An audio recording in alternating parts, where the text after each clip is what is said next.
নিতে হবে না, এটার জন্য দোষী ব্যক্তি ঠিক করাই আছে, এবং সে দোষী কেন সেই কারণও কিন্তু সরকারের পক্ষ থেকে দিয়ে দেওয়া হচ্ছে। হয় যুদ্ধাপরাধীদের বিচার বানচাল, অথবা দুটি রায় ঘোষণা হবে সামনে সেই কারণে, অথবা সরকারের ভাবমূর্তিকে নষ্ট করবার জন্য। এখন আমি যদি কারণগুলো যা বলছে রাষ্ট্র, যা বলছে সরকার, তা যদি আমি সত্য ধরেও নেই, তাহলে তো সেই ভাবমূর্তি রক্ষার দায়িত্ব সরকারেরই। কারণ সরকারের হাতে প্রশাসন, সরকারের হাতে আইন শৃঙ্খলা রক্ষাকারী বাহিনী, সরকারের হাতে র্যাব, সরকারের হাতে পুলিশ। তাহলে সরকার কার দিকে তাকিয়ে আছে? যদি সরকারের সত্যি সদিচ্ছা থাকে নিজের ভাবমূর্তি রক্ষা করবার, যদি সরকারের সত্যি সদিচ্ছা থাকে দেশের মানুষকে নিরাপত্তা দেবার, তাহলে তো আমার মনে হয় না এখানে আর কোনো অসুবিধা থাকবার কথা। এ পর্যায়ে জুনায়েদ সাকি, ঘটনা ঘটছে, ঘটনার পরপর কারা এর জন্য দায়ী সেটাও মোটামুটি সরকারের পক্ষ থেকে একটা ধারণা দেয়া হচ্ছে, কিন্তু আমরা তদন্ত আমরা দেখছি না। তো সব মিলে কি এই মানে ঘটনা ঘটার পর যে নানান রকম কথাবার্তা, এর কারণে কি তদন্ত বিঘ্নিত হচ্ছে? আর তদন্ত না হওয়ার কারণে কি অপরাধীরা আরো কি উৎসাহিত হচ্ছে? এরকম কি পরিস্থিতির মধ্যে পড়লাম আমরা? না, নিশ্চয়ই আপনাকে ধন্যবাদ। এবং এগুলোর মধ্যে তো আমরা পড়ছি, মানে এতে তো কোনো সন্দেহ নেই। এবং আপনি একটু আগে ফয়সাল আরেফিন দীপনের বাবা অধ্যাপক আবুল কাশেম ফজলুল হক স্যারের কথা শোনালেন, এবং আমরা ব্যক্তিগতভাবে আসলে অনেক দিন ধরে তার সাথে নানান কাজের সাথে যুক্ত ছিলাম। আমি নিজে প্রকাশনার সাথে যুক্ত, এবং দীপন টুটুল উভয়ই আমার সাথে দীর্ঘদিনের পরিচিত জন। এবং আমরা দেখছি যে আমাদের পরিচিত জনেরা, এমনকি পরিচিতের বাইরে অনেকে আজকে ঘরের মধ্যে বসে, অফিসের মধ্যে, রাস্তায় তারা নিহত হয়ে যাচ্ছেন। এবং এই যে ঘটনা একের পর এক ঘটছে, সেই ঘটনাগুলোর বিচার যেভাবে আসলে হওয়া দরকার ছিল, নাগরিকদের নিরাপত্তার বিষয়টা যেভাবে রাষ্ট্রের কাছে একটা কেন্দ্রীয় বিষয় হিসেবে হাজির হওয়া দরকার ছিল, সেরকম কোনো বিষয় কিন্তু আমরা দেখছি না, এবং আমরা এর উপর ভরসা করতে পারছি না। ভরসা করতে পারছি না বলে কিন্তু অধ্যাপক আবুল কাশেম ফজলুল হক স্যার এটা বলেছেন। তিনি তার কথা বলছেন আমি বিচার চাই না। দুটো অর্থ আছে। একটা হচ্ছে যে তিনি বলেছেন আমি আইন মেনে চলি, কাজেই তার পরিবারের পক্ষ থেকে সে কারণে মামলাও করা হয়েছে, কিন্তু তিনি বিচারের উপর ভরসা পাবেন এটা আশা করতে পারছেন না। এক। দুই হচ্ছে তার কথার আরেকটা আরো বৃহত্তর জায়গা আছে, যে বিষয়টা একটা বিচার যদি এমনকি হয়ও, কথার কথা জেল, ফাঁসি ইত্যাদি যদি হয়ও, তাহলেও সমস্যাটার কি সমাধান হবে? সমস্যাটার সমাধান হবে বলে উনি মনে করছেন না, কেননা সমস্যাটা রাজনৈতিক, আদর্শিক, এবং এর গভীর জায়গাটা ছড়িয়ে আছে। সেই জায়গাগুলো কি ঠিক মতো আমরা আলোচনার মধ্যে আনছি না। কাজেই আমরা যেটা দেখতে পাচ্ছি, যে কথাটা একটু আগেও বলা হলো, সেটা কিংবা আমরা বহু জায়গায় বলেছি এটা, যে হ্যাঁ, রাজনীতি মধ্যে এই ঘটনাগুলো অনেক বেশি জায়গা নিয়ে নিচ্ছে, অর্থাৎ এই ঘটনাগুলো রাজনীতির বিষয়বস্তু হয়ে উঠছে, এবং সে কারণেই প্রতিপক্ষ মানে পরস্পরকে একটা দোষারোপের জায়গায় যাচ্ছেন। তার ফলে ঘটনা ধামাচাপা পড়ে যাচ্ছে। ফলে এখানে ব্লেম গেম কিংবা এই যে রাজনৈতিকভাবে দোষারোপ, এই ব্যাপারটা একটা ধামা হিসেবে কাজ করে প্রত্যেকটি ঘটনাকে যখন চাপা দিয়ে যায়, তখন কিন্তু বিচারের আশা হারিয়ে যেতে থাকে, এবং এইরকম একটা নিরাপত্তাহীন অবস্থাটা সৃষ্টি হয়। আজকে যদি এই পরিস্থিতি থাকে, আততায়ীকে আমি তো জানি না, আমার পাশের লোকটাই যদি পকেটে হাত দিয়ে রাখে, এবং সে যদি, আমি যদি ভাবি যে তার পকেট থেকে হাত বের করে এই মুহূর্তে একটা পিস্তল অথবা একটা চাপাতি বেরিয়ে আসবে কিংবা আমার ঘাড়ের উপর পড়বে, সেই জায়গাটা আজকে যখন তৈরি হয়, তখন রাষ্ট্রের অস্তিত্বটা কোথায় সেটা কিন্তু আমাদের প্রশ্ন তুলতে হয়। এখন রাষ্ট্র নিরাপত্তার দায়িত্বটা রাষ্ট্রের কাছে, এখানে কোনো ব্যক্তিগত নিরাপত্তার তো কোনো সুযোগ নেই। আমরা আমাদের বিরাট প্রাইভেট বাহিনী বানিয়ে আমরা আমাদের ব্যক্তিগত নিরাপত্তা ব্যবস্থা করবো, তাহলে রাষ্ট্রে আছে কি কারণে? আমরা ট্যাক্স দিচ্ছি, রাষ্ট্রকে বাহিনী তৈরি করা হয়েছে, এবং তাদের লালন পালন হচ্ছে তারা যাতে আমাদের নাগরিকদের নিরাপত্তার ব্যবস্থা করে। এবং এটা মনে রাখতে হবে যে রাষ্ট্র কিন্তু এই যে মানে আইনটা বাস্তবায়ন করে। এখন আইন বাস্তবায়নের জন্য সবসময় ভায়োলেন্স লাগে।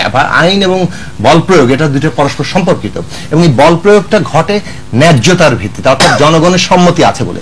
এখন রাষ্ট্র আবার যখন, এটা খেয়াল রাখতে হবে যে যখন তার এই যে ন্যায্যতাটা, অর্থাৎ জনগণের সম্মতির ভিত্তিতে তারা বল প্রয়োগ করতে পারে, সেই সম্মতির জায়গাটা অতিক্রম করে যান, রাষ্ট্র যখন আইন অমান্য করে কিংবা অতিক্রম করে বল প্রয়োগে যান, তখন কিন্তু সমাজে আবার এমন একটা অবস্থা সৃষ্টি হয় যেখানে অন্যান্যরাও, সমাজের বিভিন্ন গোষ্ঠী তার নিজ নিজ স্বার্থে নানানভাবে বল প্রয়োগের জন্য উৎসাহী হয়ে ওঠেন। কাজে এই পরিস্থিতিটা আমাদের খেয়াল রাখতে হবে যে রাষ্ট্র আজকে নাগরিকদের নিরাপত্তা দিচ্ছে। তাহলে আক্রান্ত হলে কি গুলি ছোড়ার নির্দেশনা যে পুলিশ, আপনি কি এটাকে ইঙ্গিত করছেন? না, শুধু এটা তো আর আক্রান্ত হলে গুলি ছোড়ার নির্দেশ, এই যে জায়গাটা, এইখানেও আমরা আসি যে একটা করে ঘটনা ঘটে, আমরা নিরাপত্তা চাই, এবং নিরাপত্তার বিনিময়ে আমাদের স্বাধীনতা কিন্তু কেড়ে নেওয়া হয়, তাতে আমাদের স্বাধীনতা হারিয়ে যায় এবং নিরাপত্তাও মেলে না। এই ঘটনাগুলো কিন্তু আমাদের অভিজ্ঞতার ভিত্তিতে বলছি। আমরা একের পর এক আইন হতে দেখেছি যেগুলো আমাদের স্বাধীনতা খর্ব করেছে, কিন্তু আমরা নিরাপত্তা কিন্তু পাইনি। কাজেই এই যে আমরা যে কারণে সবসময় বলেছি যে রাষ্ট্র কেবল একটা হুমকি দিবে না যে আমরা এখন মানে কি বলে দেখামাত্র গুলির নির্দেশ করব, কারণ এই দেখামাত্র গুলির নির্দেশ করার বাইরেও রাষ্ট্রকে আইনসম্মতভাবে নাগরিকদের নিরাপত্তা দেওয়ার জন্য ব্যবস্থা, তার জন্য তারা কি করছেন, কতটা তারা এই প্রত্যেকটি ঘটনাকে হাজির করেছেন, সেই জায়গাটা কিন্তু জনগণ একেবারেই সন্তুষ্ট নন। কাজে আজকে রাষ্ট্র এবং সরকারের ব্যর্থতার প্রশ্নটা আমাদের সামনে আনা দরকার, কারণ আমরা স্বাভাবিক মৃত্যুর গ্যারান্টি তাদের কাছেই চাইবো, অন্য কারোর কাছে চাইতে পারি না। এই পর্যায়ে নজরুল ইসলাম, আপনার কাছে যেটা জানতে চাচ্ছি যে আসলে এই যে নিরাপত্তা বিধান তো রাষ্ট্রের দায়িত্ব, সরকারের দায়িত্ব, কিন্তু এত যদি বিপক্ষ শক্তি, যে শক্তিগুলি ঘটনা ঘটাচ্ছে, তারা যদি অনেক শক্তিশালী হয়, তাহলে কি সরকার বা রাষ্ট্রের পক্ষে একেবারে নিরাপত্তা, নিশ্চিদ্র নিরাপত্তা ব্যবস্থা করা সম্ভব হবে? উত্তর হ্যাঁ এবং না। আমরা যদি আন্তর্জাতিক পরিস্থিতি দেখে বিশ্লেষণ করি, সবচেয়ে বেশি সমৃদ্ধ দেশ, অর্থ সম্পদ, বিচক্ষণতা, প্রযুক্তি সবকিছু নিয়ে বসে আছে মার্কিন যুক্তরাষ্ট্র। তারাও কিন্তু রাষ্ট্র সকল নাগরিকের নিরাপত্তা নিশ্চিত করতে পারেনি। স্বাভাবিক আইন শৃঙ্খলার কথা বলছি না, জঙ্গিবাদী হামলার কথা বলছি, চোরাগুপ্তা হামলার কথা বলছি, যে চোরাগুপ্তা আজকের বিষয়বস্তু। আজকে আমি বলছি কলেজ বিশ্ববিদ্যালয়ে হঠাৎ করে একজন মানুষ এসে 8-10 জনকে গুলি করে যে হত্যাকাণ্ড ঘটাচ্ছে, সেটাও কিন্তু নিশ্চিত করতে পারছে না। কিন্তু তাই বলে কি আমরা রাষ্ট্রের কাছে চাইবো না? আমাদের শেষ ভরসার জায়গা, প্রথম ভরসার জায়গা রাষ্ট্র। সে জায়গায় বিশ্লেষণগুলো চমৎকার করে এসছে। আমি ছোট করে এইটুকু বলবো, দুভাবে দেখা যায় যেই ঘটনাগুলো নিয়ে আজকের আলোচনা, একটি হচ্ছে তাত্ত্বিক আলোচনা, একটি হচ্ছে প্র্যাকটিক্যাল বা ব্যবহারিক আলোচনা। তাত্ত্বিক আলোচনা হচ্ছে যে কোনো ঘটনা ঘটবে, পুলিশ তদন্ত করবে, তদন্ত করে দোষী ব্যক্তিকে বিচারের আওতায় আনবেন, আইনজীবীরা জেরা করার পরে বিচারপতি রায় দিবেন, এরপর আমরা জেনে নেব যে এই লোকটা দোষী। এটা হচ্ছে এই বিচারের প্রক্রিয়া। কতটা সময় লাগে আমাদের মাননীয় প্রধানমন্ত্রী, প্রধান বিচারপতির কথা আমাদের মনে আছে, এখন যে বিচারগুলো আছে এগুলো নিষ্পন্ন হতে 30 বছর সময় লাগবে। আজকে যে ঘটনাগুলো ঘটেছে, যদি স্বাভাবিক প্রক্রিয়া বিচার শুরু হয়, আমরা ইনশাআল্লাহ 30 বছর পরে প্রকৃত অপরাধীকে খুঁজে পাবো। আমরা কি সেই অপেক্ষায় থাকবো? নিশ্চয়ই না। প্র্যাকটিক্যাল অবস্থা হচ্ছে আমাদের প্র্যাকটিক্যাল আমরা সলিউশন চাই। আমরা এই যে নিরাপত্তা নিয়ে যে আলোচনা করছি, 16 কোটি মানুষের মধ্যে গত 37 দিনে 7 জন মানুষ নিহত হয়েছে। যে কোনো পৃথিবীর তত্ত্বের যে কোনো পরিসংখ্যানে এই সংখ্যাটা মোটেই বৃহৎ কোনো সংখ্যা না, কিন্তু দুঃখজনকভাবে এই মৃত্যুগুলো হচ্ছে সুনির্দিষ্ট মৃত্যু, এই মৃত্যুগুলো হচ্ছে টার্গেট কিলিং, এই মৃত্যুগুলো হচ্ছে উদ্দেশ্য প্রণোদিত। কেন মৃত্যু আমি ছোট করে যদি বলি, আজকে টার্গেট কারা? আমাদের আলোচনা আসছে আইন শৃঙ্খলা রক্ষাকারী বাহিনী, টার্গেট হচ্ছে ব্লগার যারা মুক্ত চিন্তা করে, টার্গেট হচ্ছে পীর মাশায়েখ যারা ধর্মের মধ্যে একটু উদার ধর্মের কথা বলে, টার্গেট হচ্ছে ব্যবসা বাণিজ্য যেটা ক্ষতিগ্রস্ত হচ্ছে আমাদের দেশে এই সমস্তর ফলে, টার্গেট হচ্ছে আমাদের আন্তর্জাতিকভাবে সামগ্রিক বাংলাদেশের ইমেজ।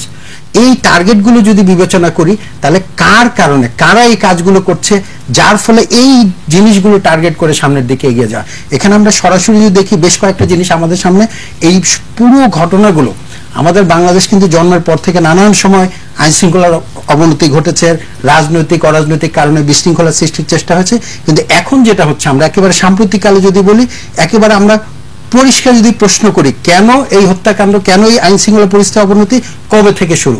আমাদের সকলের মনে থাকবার কথা, এই যে আইন শৃঙ্খলা রক্ষাকারী বাহিনীকে টার্গেট করার প্রথম সূচনা হয়েছিল ওই যে মাথা থেতলে দেয়া আমাদের হরতাল কর্মসূচির নামে, রাজনৈতিক কর্মসূচির নামে রাজশাহী থেকে শুরু হয়েছিল। তারপর কিন্তু সেই হত্যাকাণ্ডের বিচার কিন্তু হয় নাই। যদি হতো তাহলে পরবর্তীতে কিন্তু হয়তো আর এই ধরনের দুঃখজনক ঘটনা ঘটতো না। এ পর্যন্ত আমাদের বেশ কয়েকজন আইন শৃঙ্খলা রক্ষাকারী বাহিনী নিহত হয়েছেন। তারপরে আমরা ঘটনা দেখলাম কি, রাষ্ট্রীয় সম্পদ ধ্বংস করা রাজনৈতিক কর্মসূচির নামে। তারপরে আমরা দেখলাম ফিশ প্লেট, রেল লাইন উপড়ে ফেলা, যে কথা বলেছেন আমাদের শ্রদ্ধা আবুল কাশেম ফজলুল হক স্যার, যে 71 সালে যেই আতঙ্ক, যে অনিশ্চয়তা ছিল, যে রাষ্ট্র জনগণ কিছুই একাকার করে সকলেই যেন শত্রু, একেবারে নির্বিচারে, আপনি রাজনীতিবিদ হন, আপনি শ্রমিক হন, এরকম টার্গেট কোনো ছিল না। মাঝখানে কিন্তু এই সন্ত্রাসের মধ্য দিয়ে আমরা দিনাতিপাত করেছি একেবারে 3 মাসের ব্লকে, 2013 সাল, 2014, 2015। এরপরে আমরা দেখলাম কি, দলিল দস্তাবেজ পুড়িয়ে দেয় রাষ্ট্রীয় সম্পদের। তারপরে আমরা দেখলাম কি, আবার আস্তিক নাস্তিকের বিচার। আস্তিক নাস্তিকের প্রক্রিয়াটা কখন শুরু হলো? এই জায়গায় যদি আমরা দেখি, আমাদের ঘটনার গভীরে যেতে হবে, তাহলে আমাকে অপরাধী এবং শত্রু চিহ্নিত করা সোজা। যখন থেকে গণজাগরণ মঞ্চ শুরু হলো, তার আগে কিন্তু ব্লগারদের নিয়ে গণমাধ্যমে বা কোথাও ব্লগাররা যে নাস্তিক, এই তকমা কেউ লাগানোর চেষ্টা করে নাই। এটা প্রথম শুরু হয়েছিল, আমাদের সকলের মনে থাকবার কথা, যখন তরুণ সমাজ জেগে উঠেছিল শাহবাগে। সারা বাংলাদেশের তরুণ সমাজ, ছাত্র ছাত্রী, এমনকি আবাল বৃদ্ধ বনিতা, বৃদ্ধরা পর্যন্ত এখানে তাদের সমর্থন জানিয়েছিল। যারা প্রথম মুক্তিযুদ্ধের চেতনা যখন তারা উদ্বুদ্ধ হলো, সেই সময় আপনার মনে থাকবার কথা, আমাদের পেশার একজন মানুষ কিন্তু প্রথম একটি পত্রিকা চিহ্নিত করলো, এই ব্লগাররা এরা আস্তিক, এরা নাস্তিক, এবং এর বাইরে যারা এরা আস্তিক। এই যে আস্তিক নাস্তিকের ধারণা শুরু হলো, তখনই প্রথম যে হত্যাকাণ্ডের, প্রথম যে হামলার ঘটনা, সেই সময় শুরু হয়। আমাদের রাষ্ট্রের ব্যর্থতা, প্রথম হত্যাকাণ্ডটিকে যদি আমরা ওই রকম গুরুত্ব দিয়ে ফোকাস করে যদি বিচার করতে পারতাম, ওরা যখন প্রথম সফলকাল হলো, এই যে যারা ধর্মাশ্রয়ী, ধর্মের নামে অন্ধ রাজনীতি করে, নিজের স্বার্থের রাজনীতি করে, তারা কিন্তু সেখানে থেমে যেত। তারা দেখলো যে না, তারা নির্বিঘ্নে করতে পারে। এক এক করে 6 জনকে হত্যাকাণ্ড ঘটালো। পীর মাশায়েখ মারা গেল বেশ কয়েকজন, খিজির খান সর্বশেষ। এবং তাদের মূল লক্ষ্য হচ্ছে কি, যে আমি মুক্ত বুদ্ধির চর্চা করতে দেব না। সেই 71 সালের আপনার 14ই ডিসেম্বরের মতো ঘটনা। একইভাবে আমি মুক্ত চিন্তা যদি বন্ধ করতে পারি, আমি যদি যারা নাকি ধর্ম নিয়ে, ধর্মান্ধদের বিরুদ্ধে যারা সোচ্চার, তাদেরকে যদি বন্ধ করে দিতে পারি, তাহলে ধর্মাশ্রয়ী রাজনীতি স্থায়ী থাকবে। এবং তাদেরকে যারা নিরাপদ রাখবে, সেটা হচ্ছে আইন শৃঙ্খলা রক্ষাকারী বাহিনী, তাদেরকেও যদি আমি সন্তুষ্ট করতে পারি, তার মানে পুরো রাষ্ট্র আমার দখলে। প্রক্রিয়াটাও দেখেন সেই পাকিস্তানি কায়দার। কিন্তু পাকিস্তানি কিন্তু এইরকম ভাবেই ক্রমান্বয়ে আজকে পাকিস্তান ধ্বংসের শেষ লীলায় পৌঁছেছে। আমাদের প্রক্রিয়াটা ক্রমান্বয়ে সেদিকে যাচ্ছে। বিদেশি হত্যাকাণ্ডের ঘটনার মধ্য দিয়ে, অর্থাৎ দেশের ভেতরে একটি গোষ্ঠী আছে, বাইরে আমরা দেখলাম গত 31 দিনে 38 দিনে যদি দেখি, হঠাৎ করে শান্ত পরিস্থিতির মধ্যে আন্তর্জাতিক অ্যালার্ট কোত্থেকে আসলো। অ্যালার্ট আসার 24 ঘন্টার মধ্যে প্রথম হত্যাকাণ্ড, তারপরে ক্রমান্বয়ে প্রত্যেক সপ্তাহে একের পর এক ঘটছে। আজকেও দেখেন আসার বিষয়, মার্কিন যুক্তরাষ্ট্র, অস্ট্রেলিয়া যারা প্রথম অ্যালার্ট জারি করলেন শান্ত বাংলাদেশে, তারা আজকে এসে বলছে আপনাদের পরিস্থিতি কিন্তু ভালো, আপনাদের উদ্যোগগুলো ভালো, আমরা আপনাদেরকে সহযোগিতা করতে চাই। হঠাৎ করে যারা অ্যালার্ট জারি করে, কি তথ্য আছে অ্যালার্টের ভেতরে সেটাও শেয়ার করে না। আজকে তারা এসে যখন বলে যে আমি আপনাকে এই হত্যাকাণ্ডে সহযোগিতা করব, তখন কিন্তু আমাদের মনে প্রশ্ন জাগে। আমাদের কিন্তু 71-এর কথা মনে করিয়ে দেয়, 75-এর কথা মনে করিয়ে দেয়। আপা একটি কথা বলছেন, ভাইও বললেন যে রাষ্ট্রের নিরাপত্তা যদি দিতে না পারে, তাহলে কিভাবে হবে? রাষ্ট্রের সকলে মিলে নিরাপত্তা দিয়েও কিন্তু বঙ্গবন্ধুকে বাঁচাতে পারেনি, জিয়াউর রহমানকে বাঁচাতে পারেনি, অনেক রাজনৈতিক যারা একেবারে বেষ্টনীর মধ্যে বাস করেন, তাদেরকেও বাঁচাতে পারেনি। কেবল রাষ্ট্র, কেবল আইন শৃঙ্খলা রক্ষাকারী বাহিনী না, এই যে আমরা আপনারা কথা বলছি, আমাদের এই 16 কোটি মানুষকে নিরাপত্তা দিতে হলে প্রত্যেকে আমাদের সচেতন হয়ে আইন শৃঙ্খলা রক্ষাকারী বাহিনীকে সহযোগিতা করতে হবে, এবং এর আগে আমাদের শত্রু মিত্র চিহ্নিত করার প্রক্রিয়াটি একই সাথে চালিয়ে যেতে হবে। ধন্যবাদ। আমরা এই পর্যায়ে ফয়সাল আরেফিন দীপন, নিহত প্রকাশক, তার বাবা আবুল কাশেম ফজলুল হক, ওনার আরেকটি বক্তব্য আমরা একটু শুনব। আমি বলেছি যে শুভবুদ্ধির উদয় হোক, তাহলেই আমার ছেলের বিচার হবে। পুলিশ, কারাগার, ফাঁসিকাষ্ঠ দিয়ে যে বিচার, এই বিচার দিয়ে তো কোনো প্রতিকার নেই। আমার দীপনকে কি কেউ ফেরত এনে দিতে পারবে?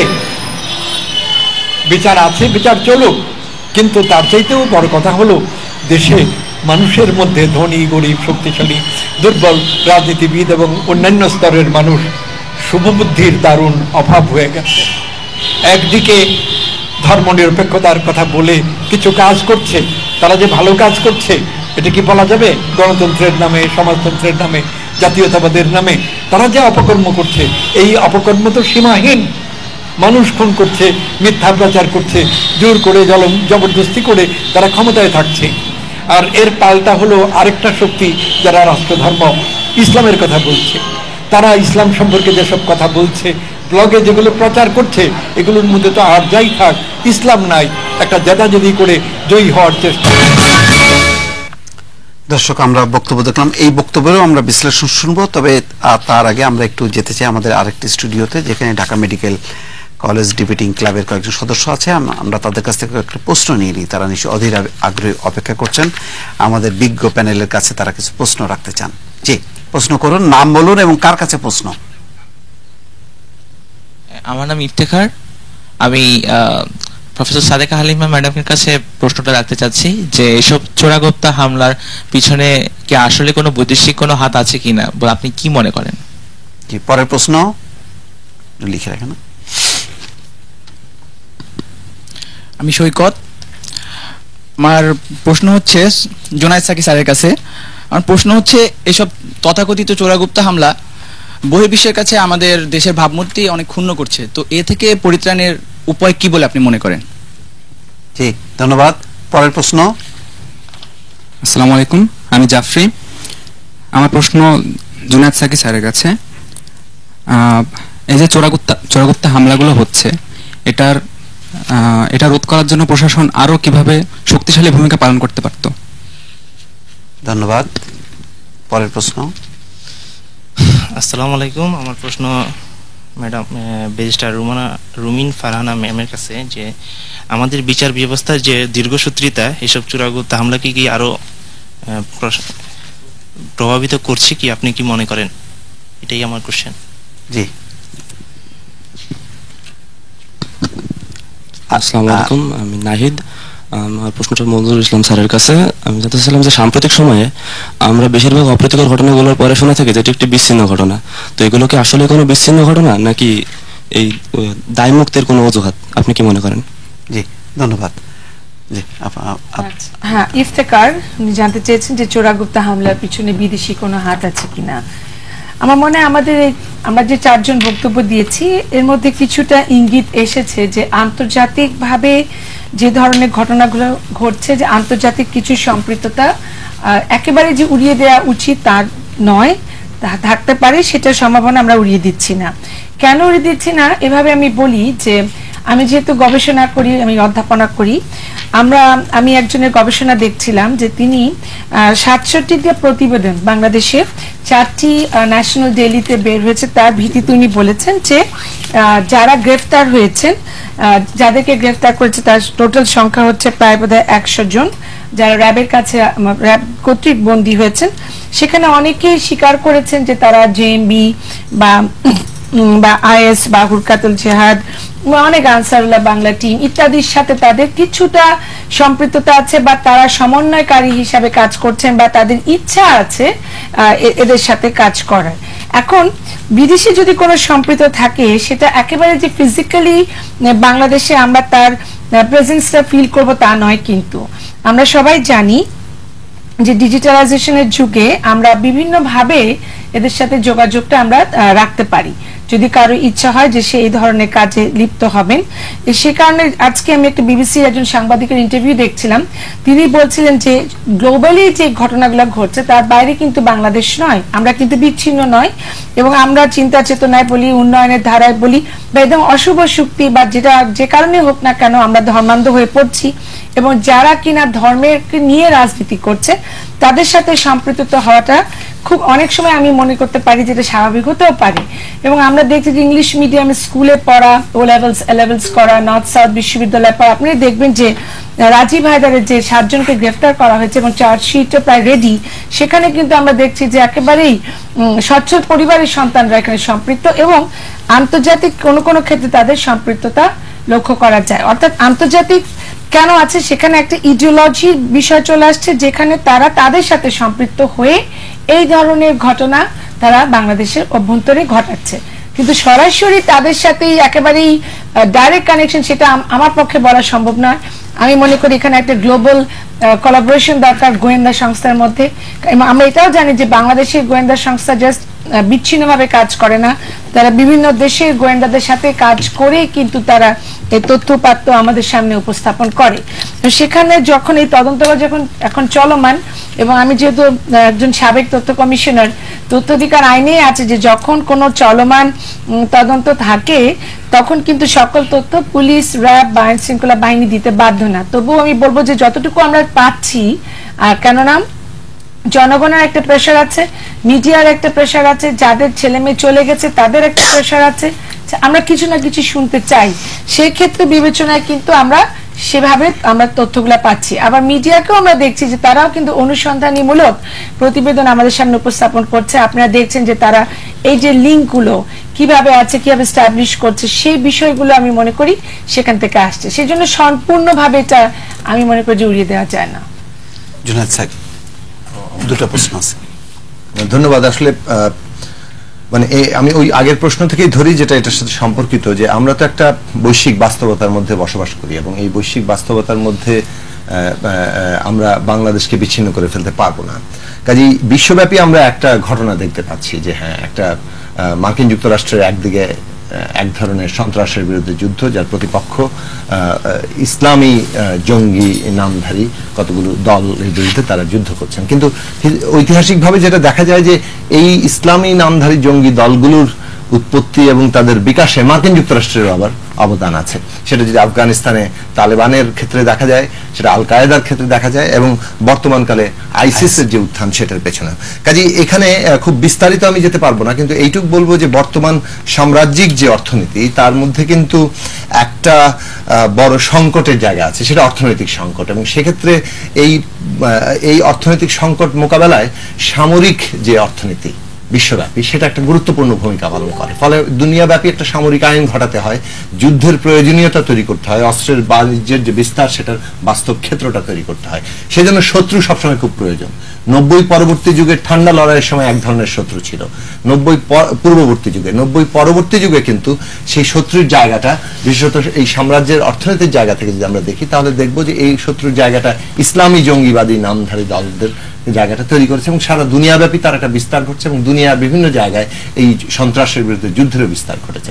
এবং এইটা যখন ঘটে এবং বিশ্বব্যাপী আমরা যখন ইসরায়েল রাষ্ট্রের একটা অত্যন্ত মানে একটা ধারাবাহিক ফ্যাসিবাদী একটা জায়গা দেখি এবং উগ্র ধর্মান্ধ ফ্যাসিবাদী জায়গা দেখি, প্যালেস্তিনীয় জনগণের উপরে যে গণহত্যা অব্যাহত থাকতে দেখি, সার্বিকভাবে কিন্তু একটা পরিস্থিতি তৈরি হয় যে পরিস্থিতিতে অনেককেই এর বিরুদ্ধে উদ্বুদ্ধ করে, এবং তারা যখন আবার এই ধরনের সাম্রাজ্যিক শক্তিগুলোরই সহায়তা পেয়ে ওঠে তখন সেটা এক ধরনের শক্তি হয়ে ওঠে যাকে দমনের নামে আজকে কিন্তু এই লড়াই সন্ত্রাসের বিরুদ্ধে যুদ্ধটা চলছে। কাজেই সন্ত্রাসের বিরুদ্ধে যুদ্ধ, ওয়ার অন টেরর, এর আসল অর্থ কিন্তু হচ্ছে সাম্রাজ্যের দখল বিস্তার, এবং এটা হচ্ছে তার রাজনৈতিক ভাষা। অর্থনৈতিক দিকটা হচ্ছে সাম্রাজ্যের দখল বিস্তার, রাজনৈতিক ভাষাটা হচ্ছে সন্ত্রাসের বিরুদ্ধে যুদ্ধ। এই কথাটা পরিষ্কারভাবে এখন বলা দরকার। এইটার ঢেউ কিন্তু বাংলাদেশে আছে, এবং বাংলাদেশ এই ঢেউ থেকে বের হবে না। এখন আমরা আমাদের ঢেউটা কিভাবে মোকাবেলা করব? বাংলাদেশ একটা দেশ যেখানে সংখ্যাগরিষ্ঠ মানুষ ইসলাম ধর্মের অনুসারী, সেই দেশ কিভাবে মোকাবেলা করব এই বিষয়টা একটু আমরা দ্বিতীয় পর্বে আসতে চাই। তার আগে আমরা একটু শেষ করি প্রশ্নগুলো। আমি তো উত্তর দিতে পারলাম না। আচ্ছা যাই হোক, আমি উত্তর দেব। আচ্ছা আবার পরে আসছে। জি হ্যাঁ, আমার কাছে যে প্রশ্নটা ছিল যে বিচার বিভাগের দীর্ঘসূত্রিতার কারণে জঙ্গিরা উৎসাহিত হচ্ছে কিনা। এখন দেখুন, আমাদের লিগ্যাল সিস্টেম একটা কথা বলে যে জাস্টিস ডিলেড জাস্টিস ডিনাইড। যত দেরি হবে ততই আশঙ্কা বাড়তে থাকে যে হয়তো জাস্টিসটা প্রতিষ্ঠিত হবে না। বাট সেই সাথে এটাও সত্যি যে এই যে মামলাগুলো হচ্ছে সন্ত্রাস বিরোধী আইনে বা জঙ্গিদের বিরুদ্ধে যে মামলাগুলো হচ্ছে এটা কিন্তু ক্রিমিনাল কেস, ফৌজদারি মামলা। ফৌজদারি মামলা যেটা হয় রাষ্ট্র বনাম ব্যক্তি, রাষ্ট্রের একটি বিশাল force versus a single individual. তখন যেটা হয় যে চেষ্টা করা হয় লিগ্যাল সিস্টেম, প্রতিটা লিগ্যাল সিস্টেমে চেষ্টা করে সেই ব্যক্তিটিকে সর্বোচ্চ সুযোগ দেওয়ার, সর্বোচ্চ নিরাপত্তা দেবার, এবং প্রতিটা লিগ্যাল সিস্টেমে এই ব্যবস্থা আছে যে ব্যক্তি যদি নিজে আইনজীবীও নিয়োগ করতে না পারে, রাষ্ট্র ব্যক্তির হয়ে আইনজীবী নিয়োগ করে, অর্থাৎ ব্যক্তিটিকে সর্বোচ্চ নিরাপত্তা দেয়া। সে কারণ until you proved guilty you are innocent, that is the basic principle. তো যেই কারণে হয় কি, মামলাটা শুরু হওয়ার পর শুরু হলো ম্যাজিস্ট্রেট কোর্ট থেকে, সেখান থেকে যাচ্ছে সেশন কোর্টে, সেশন কোর্ট থেকে অ্যাপিল হয়ে যাচ্ছে হাইকোর্টে, হাইকোর্ট থেকে যাচ্ছে সুপ্রিম কোর্টে, সুপ্রিম কোর্টের পরে একটা রিভিউর একটা অপশন থাকছে। তো সুতরাং এই প্রত্যেকটা ধাপেই কিন্তু প্রচুর সময় আমাদের চলে যায়, এবং এর যে জজ কোর্টে যে সময়টা, সেই সময় দেখা যায় সাক্ষী যারা প্রচুর সময় নিয়ে নেয়। এক পক্ষে 100 জন সাক্ষী, আরেক পক্ষে হয়তো 44 জন সাক্ষী, কিন্তু for the sake of justice আপনি সেটা মানাও করতে পারবেন না। কোনো আসামি যদি বা অপরাধী যদি সাক্ষী আনতে চায়, সেটাকে মানা করবার কোনো সুযোগ নাই আসলে রাষ্ট্রে। তো সুতরাং সময় লাগে, এবং আপনি যদি তথ্য দেখেন 23টি আদালতে বর্তমানে 156টি জঙ্গি মামলা পেন্ডিং আছে, 156টি, এবং এগুলোর বিচার কাজ আটকে আছে কেন জানেন? কারণ সাক্ষী হাজির করা যাচ্ছে না। সাক্ষী যে কোনো কারণেই হোক এমন ভয় পাচ্ছে সাক্ষীরা আসতে, বা তারা রিলাক্টেন্ট, তারা সাক্ষী হতে চাচ্ছে না, মামলাগুলো কিন্তু আটকে আছে। এবং এই সাক্ষীদের মধ্যে 333 জন পুলিশ অফিসার, এটা খুব অবাক কাণ্ড। তাহলে কি পুলিশ অফিসার যারা বা রাষ্ট্রের অর্গান যারা, তারাও কি এখন অনিরাপদ বোধ করছে এতটাই যে তারা একটা জঙ্গি মামলার সাক্ষী পর্যন্ত দিতে চাচ্ছে না? তো এই যে বিষয়গুলো, এগুলো তো কিছুটা এফেক্ট করবেই। এই যে দীর্ঘসূত্রিতা, সেটার একটা সুযোগ তো যারা এই ধরনের কর্মকাণ্ডের সঙ্গে সম্পৃক্ত তারা নেবার চেষ্টা করবে, কারণ তারা জানে যে একটি অপরাধ করলে রাতারাতি যে কোনো বিচার হবে বা রাতারাতি কোনো ফল পাবে তা না, এবং সেই সাথে বেইলের একটা অপশন আছে। আপনি একটা মামলা বছরের পর বছর চলে, যেটা মঞ্জু ভাই বলছিলেন যে এখন যে মামলাগুলো পেন্ডিং আছে সেটা শেষ যদি করতে হয় আরো আগামী 30 বছর লাগবে। তো এই 30 বছর তো নিশ্চয়ই কোনো ব্যক্তি জেলে থাকেন না, মামলার বিভিন্ন স্তরে তারা বেল নিয়ে বের হয়ে যান। ম্যাজিস্ট্রেট কোর্ট বেল না দিল সেশন কোর্ট দিচ্ছে, সেশন কোর্ট বেল না দিল হাইকোর্ট দিচ্ছে, হাইকোর্ট না দিলে সর্বোচ্চ আদালত অ্যাপিলেট ডিভিশনে চলে যাচ্ছে মামলাটা। সুতরাং তারা বেইলে মুক্তি পাচ্ছে, এবং বেইলে মুক্তি পেয়ে দেখা যায় কি তারা আবারও এই ধরনের কর্মকাণ্ডের সঙ্গে সম্পৃক্ত হয়ে যাচ্ছে। সুতরাং বিচারটা যেমন একদিনে শেষ করা সম্ভব নয়, কারণ end of the day you have to establish justice. আবার সেই জাস্টিস স্টাবলিশ করতে গিয়ে দেখা যাচ্ছে জঙ্গিরা আবারও নতুন করে উৎসাহিত হচ্ছে। সুতরাং ইটস আ ভিশাস সার্কেল, এখান থেকে বেরিয়ে আসাটা মুশকিল। চমৎকার ব্যাখ্যা দিলেন আপা। এখানেই বিষয়টা যে আমরা কিন্তু সাধারণভাবে বলি যে বিচারের আইনমন্ত্রী একটি অনুষ্ঠানে বলেছিলেন যে যেহেতু আমরা আইনের শাসনে বিশ্বাস করি, গণতন্ত্রে বিশ্বাস করি, এমন কিছু না জঙ্গি অভিযুক্ত 4 জন ধরা হলো, কালকে ফাঁসি কাস্তে ঝুলানোর ব্যবস্থা করা হলো, তখন তো আবার আমরাই গণমাধ্যমের মানুষ যারা তারা আলোচনা করব। ফলে আমরা আইনের শাসন চাই, কিন্তু জঙ্গিরা তো আবার আইন মেনে জঙ্গি কর্মকাণ্ড পরিচালনা করে, মানবাধিকার মেনে তো কোনো যুদ্ধাপরাধী হত্যাকাণ্ড করেনি। কিন্তু আমরা কিন্তু মানবাধিকার লঙ্ঘিত না হয় সকল আইন বিবেচনা করে তাদের সর্বোচ্চ সুবিধা দিয়ে আন্তর্জাতিক অপরাধ ট্রাইব্যুনাল, রিভিউ পিটিশন, আপিল, সর্বোচ্চ যা যা আইনের বইতে আছে সকল সুবিধা দিচ্ছেন। যেমনটি আপা বললেন আইনের শাসনের দেশে এমনটি হয়। আমার বন্ধু নাহিদ যেটি বলেছেন যে হ্যাঁ আমি আপনার সাথে একমত যে এটি বিচ্ছিন্ন ঘটনা বলে কখনো কখনো দায় মুক্তির এক ধরনের সুযোগ খোঁজা হয়। আমি এই জায়গাটা বলবো যে হ্যাঁ আমাদের এই সরকার অন্তত শেখ হাসিনার নেতৃত্বে গত 6 বছর 6.5 বছর তিনি কিন্তু পরিষ্কার বলছেন জঙ্গিবাদী মৌলবাদী রাজনীতির বিরুদ্ধে, একজন সন্ত্রাসের বিরুদ্ধে 0 টলারেন্স তিনি দেখাচ্ছেন। কিন্তু এই জায়গাটা আমরা কার্যকর যদি দেখতে চাই, তার এই বক্তব্যের সাথে তার মন্ত্রী, তার সরকারের অন্যান্য যারা নেতা, সরকারি দলের যারা নেতা, আইন শৃঙ্খলা রক্ষাকারী বাহিনীর নেতা, তাদের কিন্তু বক্তব্য সুরটা একরকম হয় না। তারা হয়তো তাৎক্ষণিকভাবে এক ধরনের মানে আমরা 45 বছরের সংস্কৃতি দেখে এসেছি, তো রাষ্ট্রীয় পৃষ্ঠপোষকতায় জঙ্গিবাদের তৎপরতা আমরা লক্ষ্য করেছি।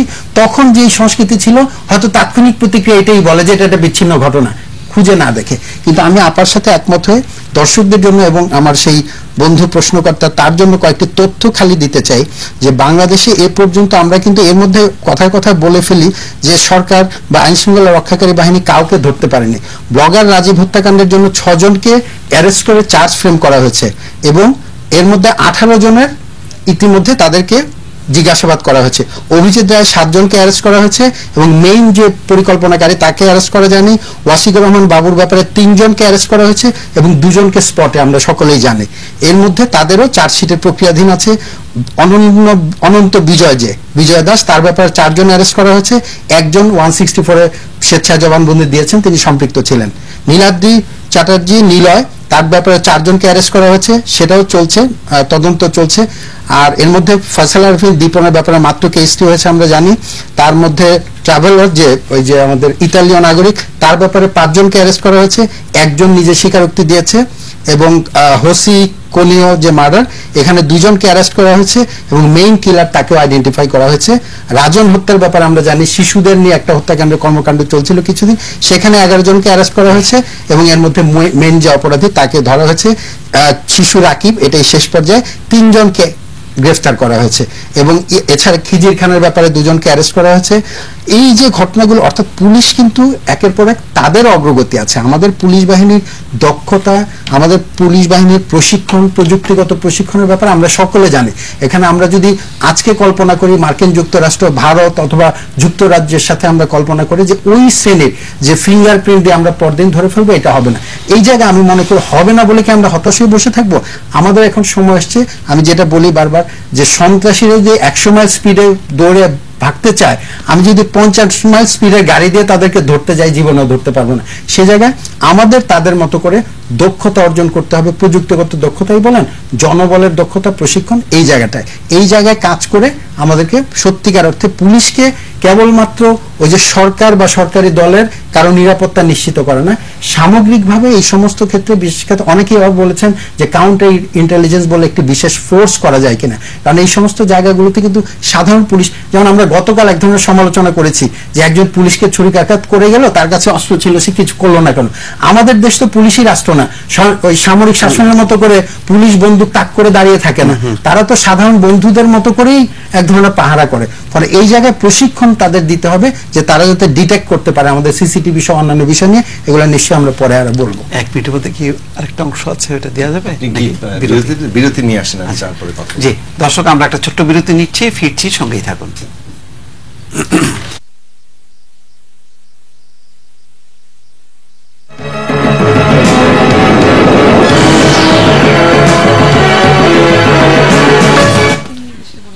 সুপ্রিয় দর্শক, আবারও স্বাগত গণতন্ত্র এখন অনুষ্ঠানে, সঙ্গে থাকার জন্য ধন্যবাদ জানাচ্ছি। দর্শক, আজকে আমাদের আলোচক, মূল প্যানেলের চারজন আলোচক, প্রফেসর সাদেকা হালিম, জুনায়েদ সাকি, মঞ্জুল ইসলাম এবং ব্যারিস্টার রুমিন ফারহানা। আর আমাদের আরেকটি স্টুডিওতে আছেন ঢাকা মেডিকেল কলেজ ডিবেটিং ক্লাবের কয়েকজন সদস্য, তারা ইতিমধ্যে এক দফা প্রশ্ন করেছেন। দ্বিতীয় পর্বে আবারও তাদেরকে স্বাগত জানাবো কিছুটা পরে। আমি খুব দ্রুত কয়েকটি SMS পড়ি দর্শকদের কিছু মতামত, কিছু প্রশ্ন। কাপ্তাই থেকে মামুন লিখেছেন, সরকার নিজেই তো আইনের প্রতি শ্রদ্ধাশীল নয়, তাহলে দেশবাসী কিভাবে নিরাপদ থাকবে। এলিফ্যান্ট রোড থেকে বাদল লিখেছেন, রোমানিয়ার একটি নাইট ক্লাবে অগ্নিকাণ্ডে 32 জন মারা যাওয়ার ঘটনায় তাদের প্রধানমন্ত্রী তার দায়িত্ব থেকে পদত্যাগ করেছেন। এই ঘটনা থেকে আমাদের দেশের রাজনীতিবিদরা কি কোনো শিক্ষা নেবেন? ঢাকা থেকে মাহবুব লিখেছেন, আজকের এই অবস্থার জন্য আমি সুশীল সমাজ ও বুদ্ধিজীবীদের দায়ী করব। এরা এতটাই দলবাজিতে লিপ্ত থাকে যে নিজের দলের বিপক্ষে গেলে তারা একেবারেই চুপ মেরে যায়। তারা জনগণের পক্ষে কিছু বলেন না, দলের পক্ষে বলেন। সুশীল সমাজ, বুদ্ধিজীবী সবাইকে একভাবে দায়ী করা ঠিক হবে না। আমি কিছুটা প্রতিবাদ করছি, তবে কিছুটা আবার মেনেও নিচ্ছি। নারায়ণগঞ্জ থেকে লিমন লিখেছেন, আমাদের পুলিশ বাহিনী বিরোধী দল দমনে যতটা পটু, তাদের ততটা দক্ষতা কিন্তু সন্ত্রাসীদের মোকাবেলায় দেখা যায় না। ব্রাহ্মণবাড়িয়া থেকে সামি লিখেছেন, জঙ্গিবাদের অভিযোগে যাদের গ্রেপ্তার করা হয়েছে তারা সবাই কোনো না কোনো বিশ্ববিদ্যালয়ের ছাত্র, তাহলে মাদ্রাসা শিক্ষার বিরুদ্ধে এত বিষোদ্গার কেন? বাসাবো থেকে নজরুল ইসলাম লিখেছেন, আপনারা এগুলোকে চোরাগুপ্তা হামলা বলছেন কেন? এগুলো তো আসলে প্রকাশ্যে হত্যাকাণ্ড। মতামত, দর্শকদের এই মতামতের ব্যাপারে আমাদের প্যানেলের অতিথিরা জবাব দেবেন। আমি যাচ্ছি জুনায়েদ সাকির কাছে, তার আগে আমি প্রশ্নগুলোর উত্তর দিতে একটু যদি সময় বেশি লাগে একটু আপাতত দিয়েন, পরে আবার কেটে দিয়ে। আপনি একটা দিয়েছেন না, আর একটা বাকি ছিল? না, আমি একটা দিনই আসলে আমি প্রশ্নটার উত্তরের প্রেক্ষাপটটা তৈরি করেছি। আমি যেটা বলতে চাইছি যে বাংলাদেশ এই বৈশ্বিক পরিস্থিতির যে হাওয়া, সেটা কিভাবে মোকাবেলা করবে। প্রথম শর্ত আমি মনে করি আমরা একটা গণতান্ত্রিক ব্যবস্থা বাংলাদেশে। আচ্ছা, মোকাবেলাটা আমি উত্তর উনি কিন্তু বলেছেন যে ভাবমূর্তি, এই বিষয়ে অল্প আলোচনা করেন, কারণ এই দ্বিতীয় পর্বে আসলে আমরা এটা নিয়েই শুরু করবো। আচ্ছা, আমরা এই যে ভাবমূর্তি যে ক্ষুণ্ণ করছে বিদেশে, এটা তো বাংলাদেশে ভাবমূর্তি ক্ষুণ্ণ হবে এবং বাংলাদেশ একটা জঙ্গিবাদীদের দেশে পরিণত হবে বলে এভাবেই প্রচারটা যাচ্ছে। এটা মোকাবেলা করতে হলে বাংলাদেশকে কিন্তু তার বিপরীত ভাবমূর্তিটা তৈরি করতে হবে, এবং সেক্ষেত্রে আমি যেটা বলছি, 1 নম্বর হচ্ছে একটা কার্যকর গণতন্ত্র ছাড়া বাংলাদেশের কোনো বিকল্প নাই, এবং এটা রাজনৈতিক সমস্যাটার সমাধান করবে। এরপরে আইন শৃঙ্খলা জনিত যে সমস্যাটা থাকবে সেটা তখন আইন শৃঙ্খলা বাহিনীর কাছে দায়িত্ব চাপানো হবে। যেটা আইন শৃঙ্খলা জনিত সমস্যা নয়, যেটা রাজনৈতিক সমস্যা, কেবলমাত্র আইন শৃঙ্খলা জনিত সমস্যা নয়, সেটাকে কিন্তু আপনি কেবলমাত্র আইন শৃঙ্খলা বাহিনী দিয়ে সমাধান করতে পারবেন না। ফলে পলিটিক্যাল ক্রাইসিস রিজলভ করা দরকার। দ্বিতীয়ত হচ্ছে, যে কোনো মানুষের, যে কোনো দেশে অধিকার হচ্ছে একটা এমন একটা বিষয় যেটার সাথে দায়িত্ব অত্যন্ত অলঙ্ঘনীয়ভাবে যুক্ত। মানে আমার একজনের অধিকার আরেকজনের অধিকারের দ্বারা সীমায়িত, আমার অধিকার অন্যের অধিকার খর্ব করতে পারে না। এই যে একটা বিন্দু, ভারসাম্য বিন্দু, ওইখানে কিন্তু দায়িত্বের প্রশ্নটা চলে আসে। কাজে অধিকার আর দায়িত্ব সম্মিলিতভাবে থাকতে হবে, এবং এই জায়গাটা যখন চর্চা হবে সেইটাই কিন্তু আমাদেরকে মানে আমাদের সমাজে একটা সহনশীলতার জায়গাটা সৃষ্টি করবে। এখন যারা এই হামলা করছে তারা ইসলামের একটা ভার্সন নিয়ে আছে, এবং তাদেরটা না মানলে কতল করা হবে। এইটা আমরা কোনোভাবেই মানতে পারি না, এর বিরুদ্ধে আমাদের দাঁড়াতে হবে। কিন্তু যদিও তিনি প্রত্যাহার করেছেন, কিন্তু মাহমুদুল আলম হানিফ যেটা বলেছেন যে তিনি কিন্তু অধ্যাপক আবুল কাশেম ফজলুল হক স্যারের কথার সমালোচনা বিরোধিতা করতে পারতেন, তার সাথে একমত না সেটাকে অন্যভাবে ব্যাখ্যা করতে পারতেন, কিন্তু তিনি তাকে সাথে সাথে বলে ফেললেন তিনি হত্যাকারীদের আদর্শে বিশ্বাসী। এই যে একটা অভিযোগ, এই অভিযোগটা তিনি প্রত্যাহার করেছেন। কিন্তু আমরা যদি সামাজিক মাধ্যম থেকে এটা দেখি, যে সরকারের দল থেকেও যদি দেখি, যে তাদের সমালোচনাকারীদের খুব দ্রুত ওই পারে ঠেলে দেওয়ার একটা প্রবণতা কিন্তু আমরা এই পর্যন্ত আমরা নিজেরা অভিযুক্ত হয়ে এসেছি। কাজেই এখানে কিন্তু দুই পক্ষ, আমি বলবো যে সহনশীলতার যে জায়গাটা, সেই জায়গাটা কিন্তু বাংলাদেশে আমরা রাজনৈতিক চর্চা থেকে নির্বাসনে দিচ্ছি। তৃতীয়ত হচ্ছে একটা দেশের শিক্ষা, সংস্কৃতি, অর্থনীতি এগুলো খুব গুরুত্বপূর্ণ। আমরা একটু ব্রডার জায়গায় যাওয়া দরকার। বাংলাদেশের জাতীয় ঐক্যকে আমরা সৃষ্টি করতে পেরেছি, শিক্ষাকে আমরা 3 মাধ্যমে ফেলে দিয়ে জাতিকে কিন্তু 3 ভাগে বিভক্ত করে রেখেছি, এবং এই বিভক্তির পরিণাম আজকে বাংলাদেশে কোন জায়গায় এসে দাঁড়িয়েছে, এই কথাকে যদি আমরা স্বীকার না করি, তাহলে আমরা আবারও আত্মপ্রতারণাতে কেবল লিপ্ত থাকবো। আমাদের সাংস্কৃতিক জীবনে আমরা কি আমাদের যে ঐতিহ্য, সেইখান থেকে আমাদের যে মানবিক জায়গাটা, অপরের প্রতি বিবেচনাবোধ, এটাকে কি বিকশিত করতে পেরেছি? রাষ্ট্র কি সেই জায়গাগুলোকে উৎসাহিত এবং নিশ্চিত করার দিকে অগ্রসর হয়েছে? আজকে অর্থনৈতিকভাবে যে তীব্র বৈষম্য, সেই বৈষম্যকে কি আমরা কমানোর জায়গায় যাচ্ছি? আমরা বলছি আমরা কি বলে উন্নতির দিকে যাচ্ছি, আমাদের নিম্ন মধ্যমায়, উচ্চ মধ্যমায়, কিন্তু বৈষম্যের জায়গাটা যদি আপনি দেখেন, এবং যে হারে লুণ্ঠন থেকে শুরু করে রাষ্ট্রীয় বাহিনী খুন খারাপিতে লিপ্ত, যেভাবে মায়ের পেটে গুলিবিদ্ধ হচ্ছে, যেভাবে প্রশ্নপত্র ফাঁস হওয়ার মতো ভয়াবহ ন্যাক্কারজনক সামাজিক নৈরাজ্য সৃষ্টির মতো ঘটনা ঘটছে, এই পুরো পরিস্থিতিগুলো এগুলো থেকে বিচ্ছিন্ন নয়, বরং আমি বলবো এই সামগ্রিক ফলগুলো এই জায়গায় আনছে। এখন আইন শৃঙ্খলা বাহিনী একটা পেশাদারী বাহিনী হিসেবে একটা প্রতিষ্ঠান আকারে রাষ্ট্রের কাজ করতে কি পারছে? এটা তো ঠিকই যেটা উনি বলেছেন যে অনেক বেশি পলিটিসাইজড। রাইফেল তাক করা কি জিনিস সেটা কিন্তু আমরা দেখেছি। আমরা 8 বাস নিরস্ত্র মানুষ একটা রোড মার্চ করছিলাম, আমাদেরকে ঝিনেদাল থেকে তাড়া করে, এবং তারপর যশোর থেকে যেভাবে মোড়ে মোড়ে আমাদের দিকে রাইফেল তাক করা ছিল, মনে হচ্ছিল আমরা একটা টেরোরিস্ট গ্রুপ, আমাদেরকে নিয়ে যাওয়া হচ্ছে। কাজে এই রাইফেল তাক করা কিন্তু জায়গা মতো হচ্ছে, আমরা পুলিশ বাহিনী কিন্তু জায়গা মতো সফল, জায়গা মতো ব্যর্থ হতে দেখি। এটা পলিটিসাইজেশনের ফল। এটা হচ্ছে কোন জায়গায় কাজ করতে হবে, কোন জায়গায় কাজ করতে হবে না, সেরকম রাজনৈতিক সিদ্ধান্ত আছে কিনা এ নিয়ে কিন্তু জনমনে প্রশ্ন আছে। কাজে বাংলাদেশেও কি এই যে জনসম্মতিহীন সরকার, তার একটা এমন কোনো ব্যবস্থা করছে যে আমেরিকান মডেলটা, ওয়ার অন টেররের মডেলটা বাংলাদেশে কার্যকর হচ্ছে? এইসব প্রশ্ন কিন্তু উঠছে। কাজে আজকে সরকার যদি বাংলাদেশের পরিণতি কোন দিকে যাবে, এটা এটা এটা এটা কিন্তু বুমেরাং হবে, এটা আত্মঘাতী হবে। যদি এই ধরনের জনমনের প্রশ্নগুলো বাস্তব আসলে হয়ে থাকে, তাহলে এটা আত্মঘাতী হবে, এবং সরকার কেবল নিজে বিপদে পড়বে তা না, পুরো বাংলাদেশ বিপদে পড়বে। বাংলাদেশ কেবল বিপদে পড়বে না, সরকার নিজেও বিপদে পড়বে। এই কথাটা শুধু মনে রাখা দরকার, এবং সেটা যদি আমরা মনে রাখি, তাহলে আজকে 2-5 জন গ্রেফতার হয়েছে, এটা তো একটা বিষয়, কিন্তু একদিকে যেমন রাজনৈতিক আদর্শিক পরিবর্তনের পথে সূচনা করা দরকার, তেমনি এই যে হোল নেটওয়ার্ক বন্ধ তো হচ্ছে না। সরকার বলছেন তারা জঙ্গি দমন করছেন, এবং সকাল বিকালে আওয়াজ আমরা শুনছি, কিন্তু জঙ্গিবাদী হামলা কিন্তু বেড়েই চলেছে, গ্রেফতার হচ্ছে, হামলাও বেড়ে চলেছে। তাহলে পুরো বিষয়টার মধ্যে কিন্তু একটা ফাঁক আছে, সেই ফাঁকটা নিয়ে কিন্তু জনগণের মধ্যে প্রশ্ন, অস্বস্তি, নিরাপত্তাহীনতা। এই জায়গায় পূরণ করবে কে? আবারও রাষ্ট্র, সরকার। আমরা কেউ ব্যক্তিগত নিরাপত্তা আমাদের নিশ্চিত করতে পারবো না। ধন্যবাদ। আমরা আসলে এই বিষয়টাই আলোচনার প্রশ্নের উত্তরে সেটি সূচনা করলেন জুনায়েদ সাকি। এই প্রসঙ্গেই আজকে বিএনপি চেয়ারপারসন বেগম খালেদা যে একটি বিবৃতি দিয়েছেন, তিনি বলেছেন সংকট উত্তরণে সরকার কর্তৃত্ববাদী মনোভাব থেকে সরে এসে একটি জাতীয় সংলাপের সূচনার পরিবেশকে উন্মুক্ত করবে বলে আশা করেন। তিনি বলছেন যে বর্তমান রাজনৈতিক সংকটে সরকার দায়ী, এবং সরকার নিজেই সংকট সৃষ্টি করেছে, এবং তা ক্রমেই গভীর থেকে গভীরতর হচ্ছে। অবাধ, নিরপেক্ষ সকল দলের অংশগ্রহণের সুষ্ঠু নির্বাচনের জন্য তত্ত্বাবধায়ক সরকার বাতিলের পর থেকেই দেশে রাজনৈতিক সংকটের সূচনা। এর উত্তরণে সরকারকে উপায় বের করতে হবে। এই জন্য একটা অনতিবিলম্বে নির্বাচন এবং জাতীয় সংলাপের একটি প্রয়োজন অনুভব করছেন। যে জুনায়েদ সাকি যে কথাগুলো বললেন, যদিও হুবহু সেরকম না, কিন্তু এক ধরনের পরিস্থিতি, যেটা একটা রাজনৈতিক পরিস্থিতির মধ্য দিয়ে একটা উত্তরণ, এই বর্তমান যে অবস্থাটা, সেটা কতটা জরুরি? জুনায়েদ সাকির কথার সাথে বেগম খালেদা জিয়ার কথার মিল কিন্তু আজকে থেকে না, অনেক আগে থেকে। আমি জুনায়েদ সাকিকে প্রতীকী অর্থে বলছি, এটা সেই 2014 সালের নির্বাচনের সময় থেকে, তারও আগে থেকে। তারা বলছেন তাদের হয়তো ক্ষমতায় যাওয়ার হাতিয়ার হিসেবে গণতান্ত্রিক ব্যবস্থাপনা চান, ইনক্লুসিভ নির্বাচন চান।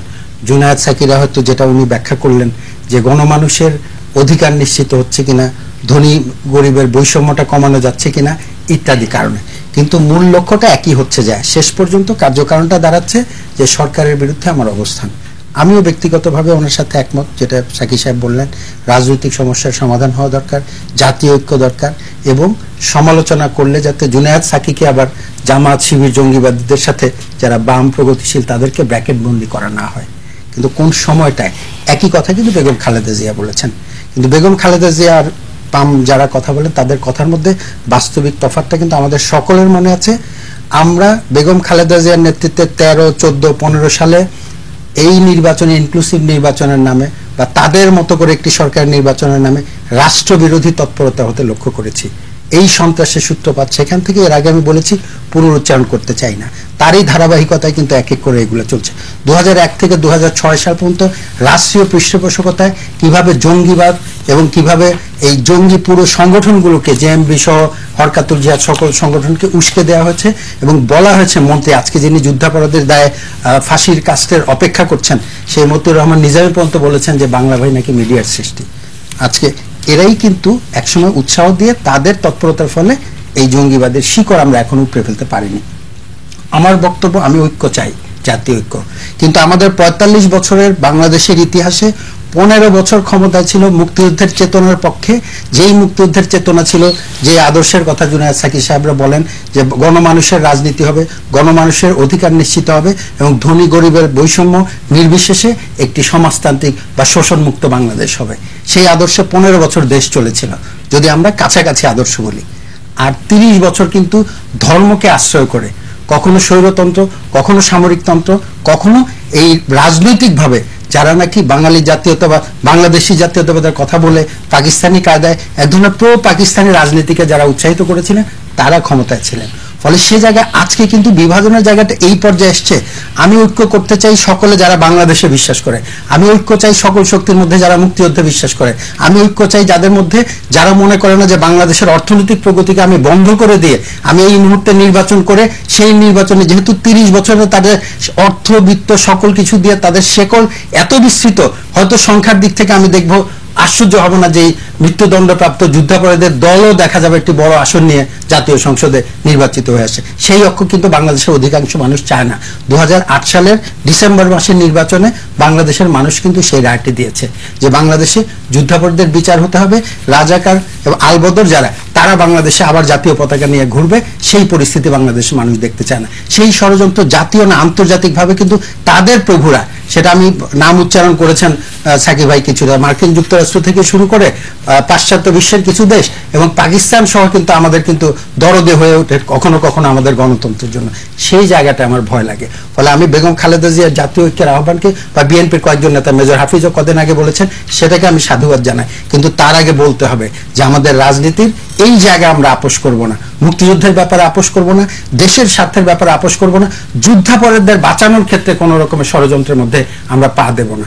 ফলে গত 2014 সালের নির্বাচনে সকলের না আসাতে কিন্তু আমাদের গণতন্ত্রের যে ক্ষতি হলো, সেই নির্বাচনে বিএনপি আসে না হয়তো একটি এজেন্ডায়, জামাত আসে না কিন্তু আরেকটি এজেন্ডায়, বাম দলের নেতারা আসে না আরেকটি এজেন্ডায়।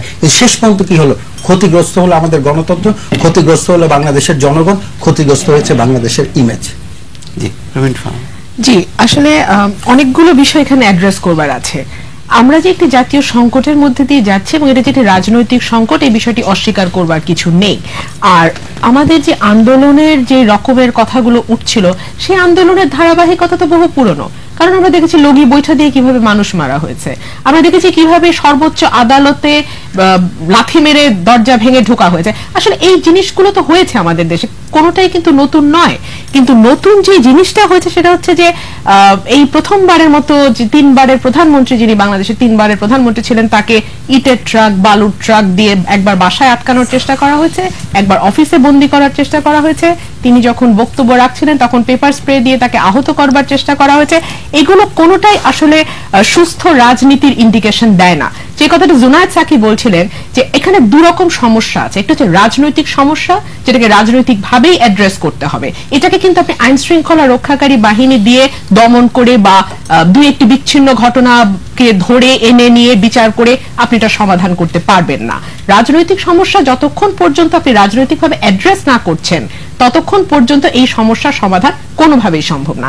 এখন দেশে যে অবস্থাটা চলছে এটা একটা গণতান্ত্রিক দেশ, গণপ্রজাতন্ত্রী বাংলাদেশ। ঐক্য হবে কিন্তু কিভাবে রাজনৈতিক ঐক্য যেটি আহ্বান জানিয়েছে? ঐক্যটা হবে যদি সরকারের সদিচ্ছা থাকে। কিন্তু আপনি দেখেন বিএনপি চেয়ারপারসন থেকে শুরু করে বিএনপির অন্যান্য বড় বড় যে নেতারা আছেন প্রত্যেকে কিন্তু জাতীয় ঐক্যের কথা বলেছেন। মির্জা ফখরুল ইসলাম আলমগীরও বলেছেন, বাবু গয়েশ্বর চন্দ্র রায় বলেছেন, আবার আমাদের চেয়ারপারসন তো বিএনপি চেয়ারপারসন তো বললেনই।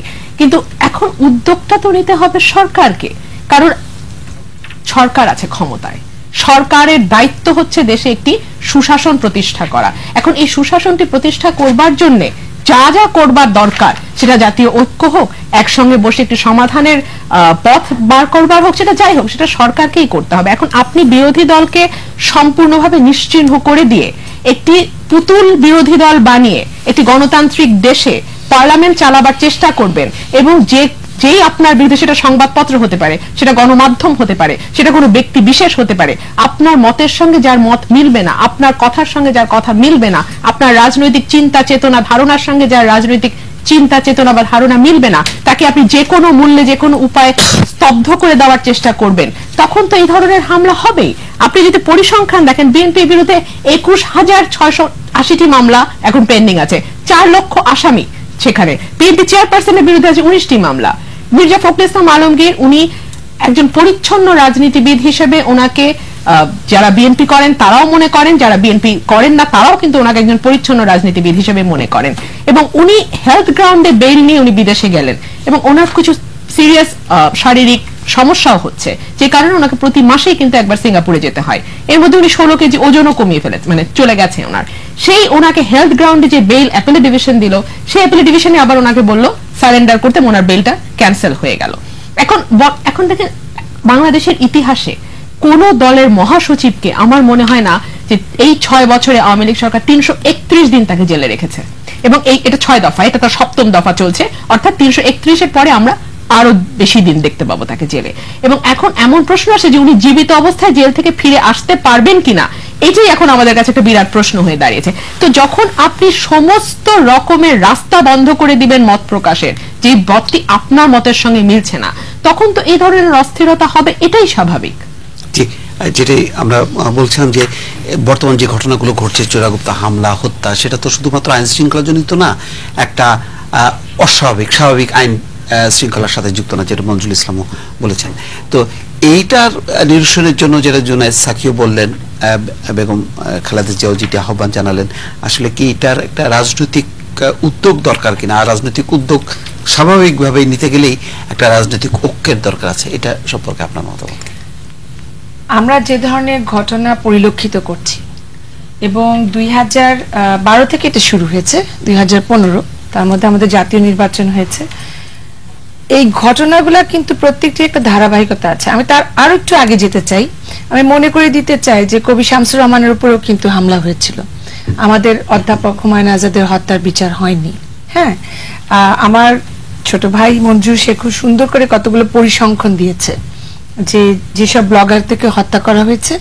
আমি ঠিক ব্লগার বলবো না, যারা লেখক প্রকাশক, কেননা ব্লগ কিন্তু নানা বিষয় লেখা হয়, কিন্তু আমরা কেন জানি কোরিলেট করি যারাই ব্লগার তারাই ওদের ধর্মের বিরুদ্ধে লিখছে, ধর্মকে কেন্দ্র করে লিখছে, বিজ্ঞান মনস্ক লেখা লিখছে। যে দেশটিতে আমরা সবাই ইসলাম ধর্ম আমরা ফলোয়ার, যেখানে 90% মানুষই আমরা ইসলাম ধর্ম পালন করি, সেখানে কেন এত আমাদের মধ্যে উদ্বেগ উৎকণ্ঠা হয় কিছু বিজ্ঞান মনস্ক লেখা নিয়ে, সেটাও কিন্তু একটা প্রশ্ন এসে যায়।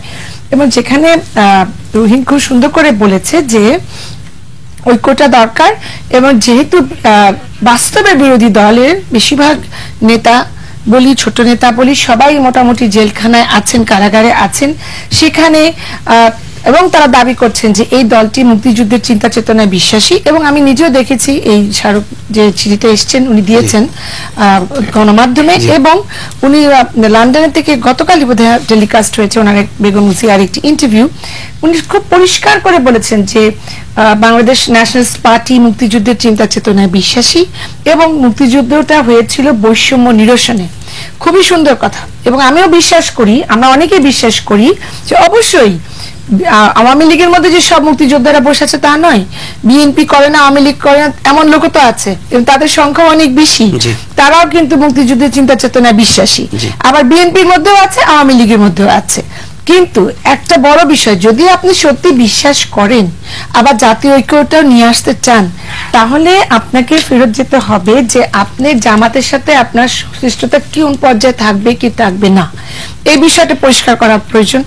আরো প্রয়োজন যে দেখেন এতগুলো যে রায় হচ্ছে, আমরা তো একবারও দেখিনি বেগম জিয়াকে কোনোভাবে অভিনন্দন দিতে, যেখানে জনগণ অভিনন্দন জানাচ্ছে, যেখানে মিছিল হচ্ছে, যেসব এলাকায় যখন আমরা দেখেছি কাদের মোল্লার ফাঁসি হয়েছে, যখন আমরা দেখেছি কামারুজ্জামানের ফাঁসি হয়েছে, সেসব এলাকায় সাধারণ মানুষরা মিষ্টি বিতরণ করেছে।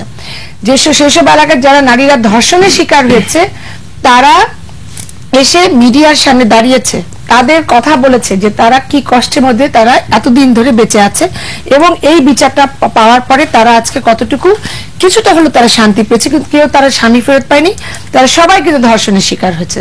আমার মনে হয় সেই গ্রামটির নামই বোধহয় সোহাগপল্লী।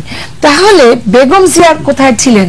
উনি তো একজন নারী, তো at the end of the day I am also woman. So আমি তাদের সেই ফিলিংস এর জায়গাতে আমরা ওনাকে দেখছি না। তাহলে এখন যে জাতীয় ঐক্যের কথা আসছে, যেদিন থেকে যে মঞ্জুর খুব সুন্দর করে বলে দিয়েছে যে যখন থেকে গণজাগরণ মঞ্চটা হলো সেখানে সবাই এসে জড়ো হলো কি জন্য? একটা বড় উদ্দেশ্য ছিল যে যুদ্ধাপরাধীদের বিচারটা যেন হয়, এটা কোনোভাবে যেন একটা বড় প্রসেসের মধ্যে পড়ে এটা হারিয়ে না যায় এবং অতি দ্রুত যাতে বিচারটা সম্পন্ন করা যায়। তাই যদি হয় তাহলে সেই জায়গাটা তো আমরা দেখেছি যে যারা লেখালেখি করেছে তখনই কিন্তু আস্তিক নাস্তিকের জন্ম হলো, তখনই একটা লাইন ক্লিয়ারলি এই ন্যাশনাল পার্টিকে আমরা নিতে দেখেছি যে তারা এদের বিরুদ্ধচারণ করছে। তো সেই জায়গাটাতে এই যুদ্ধাপরাধী বিচারটা এটাকে কেন্দ্র করে যে বাংলাদেশে সবকিছু ঘটছে তা আমি বলবো না, কিন্তু এটা একটা বড় বড় একটা গুরুত্বপূর্ণ ফ্যাক্টর। কেননা আজকে বোধহয় ৪৪ বছর পার হয়ে গেছে আমরা স্বাধীনতা পেয়েছি, আমরা যদি এখনো এই ইস্যুটাকে সেটেল করতে না পারি, আমরা ভাবমূর্তি ক্ষুণ্ণ হচ্ছে, ইমেজ ক্ষুণ্ণ হচ্ছে অবশ্যই। কেন আমি আমার লেখক প্রকাশক এই ছোট ছোট ছেলে মেয়েদেরকে আমরা হুমকির মুখে রেখেছি, কেউ তার নিজের বাসায় থাকতে পারছে না, আইন শৃঙ্খলা বাহিনীর সাথে রীতিমতো তারা তর্কে লিপ্ত হয়ে গেছে। তাহলে এই ইস্যুগুলো কেন ক্রিয়েটেড হয়েছে? তার মানে আমাদের আনরিজার্ভ ছিল, আমরা যখন স্বাধীনতা পেয়েছি সেই আনরিজার্ভ ইস্যুটাকে পুঁজি করে যখন একটা পলিটিক্যাল পার্টি লঞ্চ করে সেটাকে ক্যাপিটালাইজ করে যখন এটাকে একদম প্রাতিষ্ঠানিকরণ করে দেওয়া হয়, তখন বাংলাদেশ যে এই ধরনের একটা পরিস্থিতিতে এসে আমরা উপনীত হব না, এটার জন্য কিন্তু আমার মনে হয় না যে আমরা খুব আশ্চর্য। তবে উত্তরণের জায়গাটাতেই আপনি প্রশ্নটা করেছেন, আমার মনে হয় অবশ্যই এটা রাজনৈতিকভাবে আমাদের উত্তরণের পথ খুঁজতে হবে এবং এখানে অবশ্যই আমরা একটা সুস্থ, আমি মনে করি স্বাস্থ্যসম্মত একটি বিরোধী দল আমরা দেখতে চাই যারা একটা মানে বস্তুনিষ্ঠ ভূমিকা রাখবে। জি জুনায়েদ সাকি, আপনার কাছে আসবো, যেহেতু আপনি দ্বিতীয়বার শুরু করলেন যে একদিকে বিরোধী দলের ব্যাপক সংখ্যক দলন পীড়ন, কারাগারে নিক্ষিপ্ত, অন্যদিকে আর দুটি গুরুত্বপূর্ণ ইস্যু যুদ্ধাপরাধীদের বিচার এবং জামাত, এই প্রশ্নগুলো কে কিভাবে সমাধান করে জাতীয় ঐক্য গড়ে উঠবে, এটা একটা খুব গুরুত্বপূর্ণ প্রশ্ন। জাতীয় ঐক্য মানে আওয়ামী লীগ বিএনপিকে বাদ দিয়ে তো আর জাতীয় ঐক্য সম্ভব না। যেহেতু বেগম খালেদা জিয়া আহ্বান জানাচ্ছেন মানেই হচ্ছে তিনি সরকার সহ সংলাপেরও কথা বলছেন, তারপর সরকারকে নিয়েই তো সংলাপ, কিন্তু সরকারের দিক থেকে হচ্ছে জামাত ইসলাম যুদ্ধাপরাধীদের বিচার, আবার বিএনপির পক্ষ থেকে হচ্ছে বিপুল সংখ্যক নেতাকর্মী হচ্ছে কারাগারে এই মুহূর্তে অবস্থান। এই অবস্থায় সম্ভব কিভাবে? আপনার কাছে এই প্রশ্নের উত্তর জানবো, তবে তার আগে আমরা একটু আবার যাচ্ছি আরেকটি স্টুডিওতে, যেখানে আছেন ঢাকা মেডিকেল কলেজ ডিবেটিং ক্লাবের কয়েকজন সদস্য, তাদের কাছ থেকে প্রশ্নগুলো নেব। জি, প্রশ্ন। এসব তথাকথিত যে বিচ্ছিন্ন ঘটনা, সেগুলা কি আমাদের দেশের বিরুদ্ধে কোনো সংগঠিত আক্রমণের দিকে ইঙ্গিত করছে না? এই কোশ্চেনটা আমি ব্যারিস্টার রুমানা ফারহিন ম্যামের কাছে করতে চাচ্ছিলাম। জি, পরের প্রশ্ন। আসসালামু আলাইকুম, আমার প্রশ্নটা হচ্ছে প্রফেসর সাদেকা হালিমা ম্যামের কাছে। আমার প্রশ্নটা হচ্ছে এইসব তথাকথিত বিচ্ছিন্ন হামলার ফলে আমাদের দেশের প্রতি বিদেশিরা বিনিয়োগ করতে ভয় পাচ্ছে, তো এটা আমাদের দেশের অর্থনীতির উপর কি বিরূপ প্রভাব ফেলছে না? আপনি কি মনে করেন? আমার এবারের প্রশ্ন মঞ্জুর ইসলাম স্যারের কাছে। আমার প্রশ্ন হচ্ছে, প্রশাসন যখন নিজেই হামলার শিকার হচ্ছে, তো জনগণ মানে যে নিরাপত্তাহীনতাটা ভোগ করছে, সেই নিরাপত্তাহীনতাটা মানে কতটা নিরাপত্তাহীনতা ভোগ করছে, এবং তার জন্য প্রশাসনের কি আরো কঠোর হওয়া উচিত কিনা, যেন তারা নিজেরাই হামলার শিকার না হয় এবং জনগণকে যাতে নিরাপত্তা দিতে পারে? জি, আসসালামু আলাইকুম। আমার প্রশ্নটা জুনায়েদ সাকি স্যারের কাছে, যে এই যে বিসব বিচ্ছিন্ন ঘটনায় কি রাজনৈতিক কোনো ইন্ধন আছে কি নাকি অন্য কিছু, আপনি কি মনে করেন? আমি মঞ্জুরুল ইসলাম স্যারের কাছে আরেকটি সম্পূর্ণ প্রশ্ন করতে চাচ্ছিলাম। স্যার আমার আগের প্রশ্নের উত্তরে বলেছিলেন যে তথ্য দেওয়ার সময় বলেছিলেন যে তদন্ত চলছে। আসলে আমরা প্রায় প্রতিটা ঘটনার পরেই দেখি যে একটি করে তদন্ত কমিটি গঠিত হয়, কিন্তু সেই তদন্ত কমিটিগুলোর কোনো রিপোর্ট আমরা আসলে কখনোই পাই না। তো আসলে এটিকে এখনো কোনো কার্যকর পদ্ধতি নাকি একটু ঘুরে দেখার প্রয়োজন আছে? দয়া করে স্যার যদি কিছু বলেন। জি, ধন্যবাদ। আমরা প্রশ্নগুলো পেয়েছি 5 জনের কাছ থেকেই, আমরা উত্তর চাইব। তবে যে প্রশ্নটা আমি করেছিলাম, আমার মনে এই প্রশ্নের উত্তরগুলো একটু পরে দিয়ে আমরা এই প্রাসঙ্গিক আলোচনাটা একটু চালাতে চাই। দুটি প্রশ্ন সরকার আমি সংক্ষেপে শুধু বলে দিই, রাজনৈতিক ইন্ধন আছে কিনা, সংগঠিত মানে রাজনৈতিক একটা পরিসরের মধ্যে তো এই ঘটনা ঘটছে, এবং বিষয় যখন ঘটছে তখন এটা রাজনৈতিক বিষয়বস্তুতে পরিণত হয়েছে, এবং বিবদমান বলি, প্রতিপক্ষ বলি, বিভিন্ন রাজনৈতিক দলগুলো এই বিষয়ে একটা অবস্থান ঘোষণা করে দিচ্ছেন, এবং যেভাবে এটা লিপ্ত হচ্ছেন তাতে আবার ঘটনার ধামাচাপা পড়ে যায়। এই জায়গাটা আমি শুরুতেই বলেছি। এখন আমরা একটা সত্যি সত্যি বিপদের মধ্যে পড়ছি, এবং সেই বিপদটা জাতীয় বিপদ, আমাদের দেশ, আমাদের রাষ্ট্র, সমস্ত কিছু একটা হুমকির মুখে পড়ছে। এই অবস্থাটা সত্যি সত্যি আমরা অনুভব করি কিনা, এটা গুরুত্বপূর্ণ প্রশ্ন। এবং সেটা যদি হয় তাহলে এটা মোকাবেলার পথ একরকম, আর একটা বিচ্ছিন্ন, যেভাবে আমাদের স্বরাষ্ট্রমন্ত্রী বলেছেন যে একটা বিচ্ছিন্ন আইন শৃঙ্খলা পরিস্থিতি ঘটনা ঘটেছে, এটা আইন শৃঙ্খলা পরিস্থিতি যেভাবে সামাল দেওয়া হয়, তবে উনি অবস্থান থেকে কিন্তু সরেছেন। কিন্তু আমি ওনাদের বক্তব্যের সাথে তর্ক করতে চাচ্ছি না। আমি একটা জাতীয় সমস্যার নিয়ে আমার নিজের যে শঙ্কা এবং আমার নিজের এই দেশকে নিয়ে আমার যতটুকু দায়িত্ববোধ, আমার যতটুকু বুঝ পাওয়ার, সেইটা নিয়ে আমি কথা বলতে চাইছি যে আমরা কি এভাবে দেখবো যে এটা বিচ্ছিন্ন ঘটনা, অথবা এটা শুধুমাত্র আইন শৃঙ্খলা বাহিনী সমাধান করে ফেলবে, নাকি আমরা সত্যি সত্যি একটা জাতীয় সংকটের মধ্যে পড়েছি, এবং আমাদের এর সাথে আমাদের ইমেজ, আমাদের ভবিষ্যৎ, আমাদের সহিষ্ণুতার দীর্ঘ ঐতিহ্য, বাংলাদেশ ভবিষ্যতে কোন দিকে যাবে, সবকিছু, এই সবকিছু জড়িত। যখন এটা জড়িত হয় তখন ব্যাপারটা বাদানুবাদটা তখন আর আমাদের ভালো লাগে না। বাদানুবাদ বাদ দিয়ে কিভাবে এটা সমস্যার সমাধান করা যাবে সেই দিকে আমরা মনোযোগ দিতে চাইবো, এবং সেই মনোযোগ দেওয়ার জায়গাগুলো থেকে আমি যে জাতীয় ঐক্যের কথা বলেছি, সেটা ঠিক বর্তমানে বিভিন্ন রাজনৈতিক দলের মধ্যে জাতীয় ঐক্যের কথা আমি বলেছি, যে জাতিকে বিভক্ত করছি আমরা সেই 72 সাল থেকে 3টি শিক্ষা ব্যবস্থার মধ্যে দিয়ে। কতটা প্রজন্ম তৈরি হয়েছে, এবং কত কোটি কোটি মানুষ 3 ভাবে 3 ভাষায় তাদের বিশ্বজগৎ তৈরি করছেন, এবং ভাষা এমন একটা মাধ্যম যেটার মধ্যে দিয়ে আপনি বিশ্বকে জানেন। এই সংকটটা দূর করতে হলেও তো অবশ্যই সেই সূচনা বিন্দু আমরা শুরু করতে পারি। এগুলো আমাদের মুক্তিযুদ্ধের কিভাবে সম্ভব? আপনি এই কারেন্ট যে কয়েকটা রাজনৈতিক পরিস্থিতি আছে, সেই পরিস্থিতি স্টার্টিং পয়েন্ট, রেফারেন্স পয়েন্ট মুক্তিযুদ্ধ। লক্ষ মানুষ রক্ত দিয়ে আমাদের দেশটা প্রতিষ্ঠা করেছেন কতগুলো সুনির্দিষ্ট আকাঙ্ক্ষার ভিত্তিতে। বাংলাদেশটা, এই দেশে একটা অসাম্প্রদায়িক সমাজ প্রতিষ্ঠিত হবে, এই দেশটা একটা গণতান্ত্রিক সমাজ হবে, এই দেশটা একটা আত্মমর্যাদাশীল সার্বভৌম সমাজ হবে। এখন ধরুন, এটা তো মানুষের মধ্যে একটা প্রশ্ন যে এই যে ঘটনাগুলো ঘটছে এরই মধ্যে কিন্তু একরূপীতে ট্রানজিট চালু হয়ে যাচ্ছে, এই বিষয়টা, এগুলো কিন্তু মানুষের মধ্যে প্রশ্ন জাগায়। কাজেই আমি আবারও বলছি যে আমরা আমাদের অসাম্প্রদায়িক যা গণতান্ত্রিক সার্বভৌম যে বাংলাদেশের যে চেতনা, সেই চেতনার জায়গা থেকে শুরু করতে পারছি কিনা। যুদ্ধাপরাধীদের বিচারের প্রশ্ন বহুবার আমি বলেছি যে এইটা বাংলাদেশের জন্মের সময় যে অপরাধ সংঘটিত হয়েছে তার বিচার না হলে বাংলাদেশের কোনো বিচারই ন্যায্যতা পায় না। কাজে যুদ্ধাপরাধীদের বিচার একটা আবারও মৌলিক প্রশ্ন, এবং ইতিহাসে ফেরার এই কারণেই দরকার আছে, মীমাংসার মধ্যে দিয়ে আমাদের জাতীয় জায়গাটাকে একটা নতুন করে যাত্রার সূত্রপাত হবে। সেই সূত্রপাত হওয়ার মধ্য দিয়েই কিন্তু রাজনৈতিক জায়গাটা ঘটবে। কিন্তু মানে এর সাথে ওই যে কিন্তু, তবে, এই সমস্ত হিসাবে না, এই স্টার্টিং পয়েন্টের মধ্যে দিয়ে আমি কি একটার বিনিময়ে আরেকটাই মানে চাইতে বলবো? আমি যদি বলি যে না ঠিক আছে এখন যুদ্ধাপরাধীদের বিচার হবে কিন্তু গণতন্ত্র থাক, সার্বভৌমত্ব থাক, তাহলে কিন্তু এই জিনিসটা, যুদ্ধাপরাধীদের বিচারটা শক্তিশালী হবে না। বিচার হয়তো কয়েকজনের হবে, কিন্তু যে আদর্শিক উদ্দেশ্যে এই রাষ্ট্রের ন্যায় এবং রাষ্ট্র কায়েম করার উদ্দেশ্যে আমরা বিচার করছি, সেই জায়গাটা কিন্তু প্রতিষ্ঠিত হবে না। কাজেই আমাদের তিনটা একসাথে লাগবে। আমরা অসাম্প্রদায়িক বাংলাদেশ চাই, আমরা গণতান্ত্রিক বাংলাদেশ চাই, আমরা সার্বভৌম বাংলাদেশ চাই। এর কোনো একটা ছাড় দিয়ে আপনি কেবল উন্নতি করতে পারবেন না। উন্নতি হচ্ছে, কিন্তু আমি ঘরের ভেতরে আর নিরাপদ নাই, এই মানুষের কাছে গ্রহণযোগ্য হবে না। কাজে পুরো বিষয়টা নিয়ে নতুন করে ভাবতে হবে। এখন আমরা যেটা বারবার বলেছি যে বাংলাদেশের সামনে লক্ষ্যটা কি, আমরা বিএনপির কাছ থেকে কোনো লক্ষ্য পাইনি। বিএনপি একটা নির্বাচন চায়, বিএনপি একটা নির্বাচন চেয়ে ক্ষমতায় যেতে চায়, কিন্তু বিএনপি বাংলাদেশের স্থিতিশীল গণতান্ত্রিক ব্যবস্থার কোন লক্ষ্য কিন্তু আমরা পাইনি। আমরা সবসময় আমরা ছোট রাজনৈতিক শক্তি হিসেবেও আমরা এখনো বারবার বলছি যে বাংলাদেশে এই দলীয় ব্যবস্থার অধীনে নির্বাচন, এটা গণতান্ত্রিক নির্বাচন হয় নাই, আমি নিজেও সেটার ভুক্তভোগী।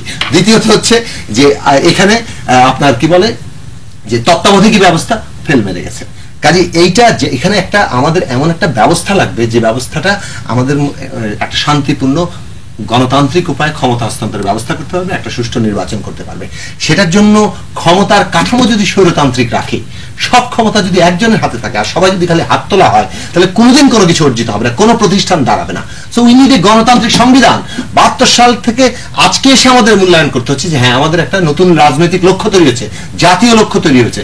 আমরা একটা গণতান্ত্রিক সংবিধান চাই যেটা আমাদেরকে একটা গণতান্ত্রিক ভারসাম্যপূর্ণ ক্ষমতা কাঠামো দিবে, আমাদের বিভিন্ন প্রতিষ্ঠানগুলোকে শক্তিশালী হতে দিবে, এবং একটা রাজনৈতিক দল, ক্ষমতাসীন রাজনৈতিক দলকে ক্ষমতা ছেড়ে দিয়ে নিরাপদে থাকার নিশ্চয়তা। তাহলে আপনার এই বক্তব্যের সাথে এই যে জাতীয় ঐক্য বা সংলাপের কোনো ইয়ে আছে, মানে জাতীয় ঐক্য সংলাপ তো যে যার অবস্থান থেকে ডাক দিচ্ছে, আমার বক্তব্য হচ্ছে বাংলাদেশের রাজনৈতিক কর্মসূচিটা কি, কিসের ভিত্তিতে জাতীয়, বুঝতে পারছি সেই প্রশ্নটা।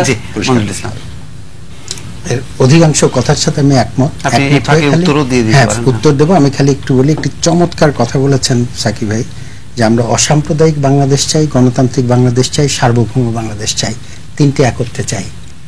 আমরা এখানে বসে আছি, আমাদের যদি আল্লাহ না করুক এই দেশে যা ঘটছে, হঠাৎ করে কোনো অস্ত্রধারী কেউ আমাদের ঘরের মধ্যে হামলা করে, তখন কিন্তু যে আপনি আমাকে চেয়ারে বসতে দিলেন না মাটিতে বসতে দিলেন সেটা পরের প্রায়োরিটি।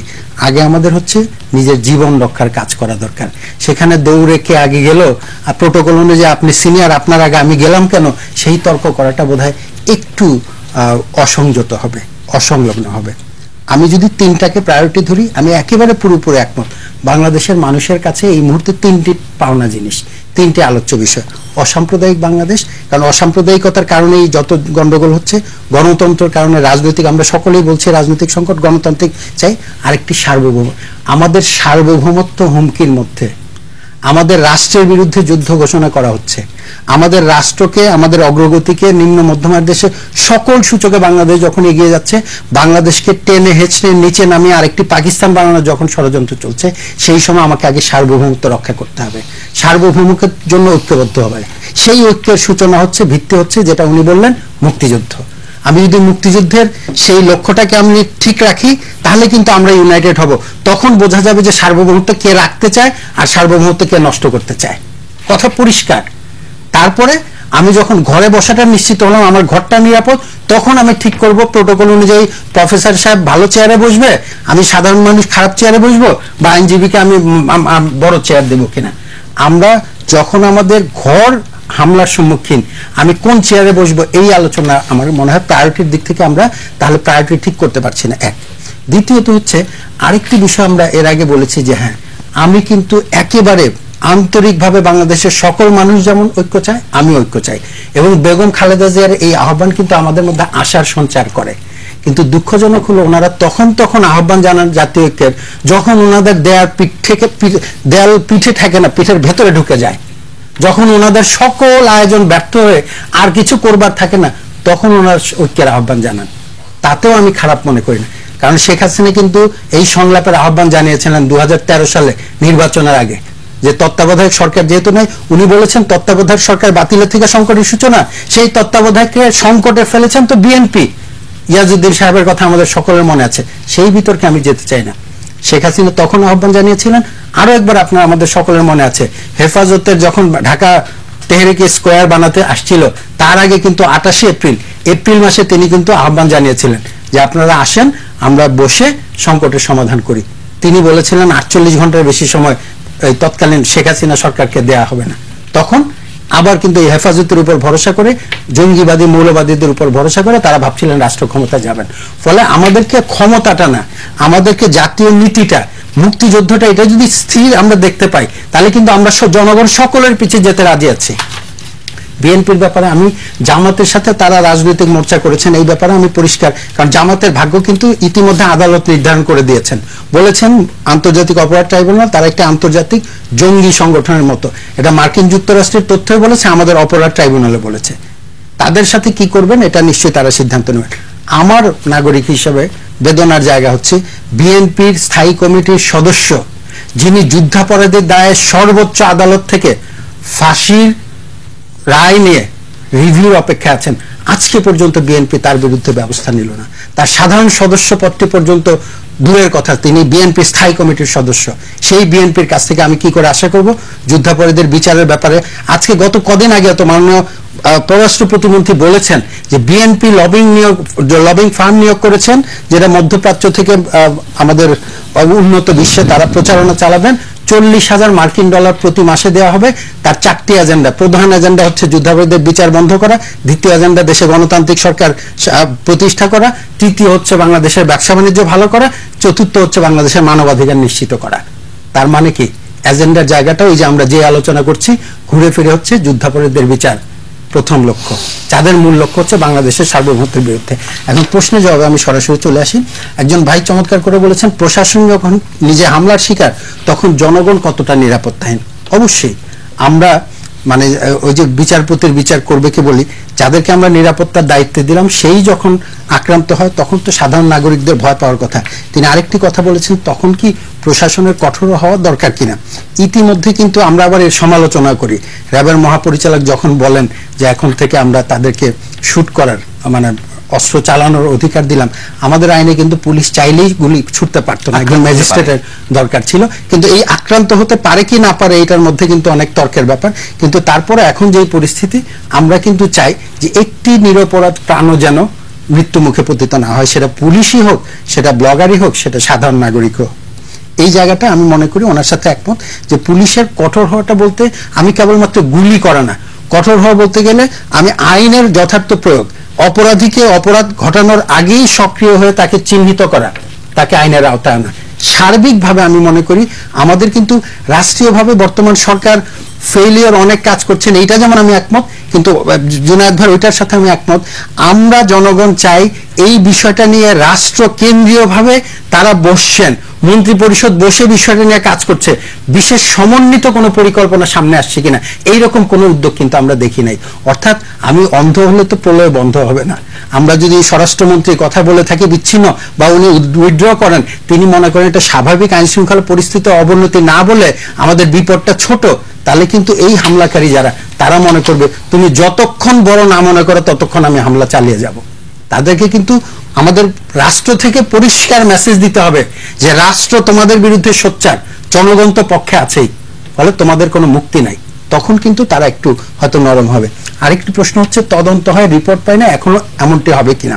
এটার ব্যাপারে আমি তথ্যগুলো দিলাম, আমাদের দেশে এরকম আছে। এর আগে তদন্ত হয়, তদন্তের মধ্যে জজ মিয়ার নাটকের ঘটনাও আমরা জানি, কিন্তু আমরা এই পর্যন্ত জানি যে আপনি জানেন বঙ্গবন্ধু হত্যাকাণ্ডের বিচার কিন্তু 12 বছরে শেখ হাসিনা 96 সালে ক্ষমতা আসার পরে করেছে।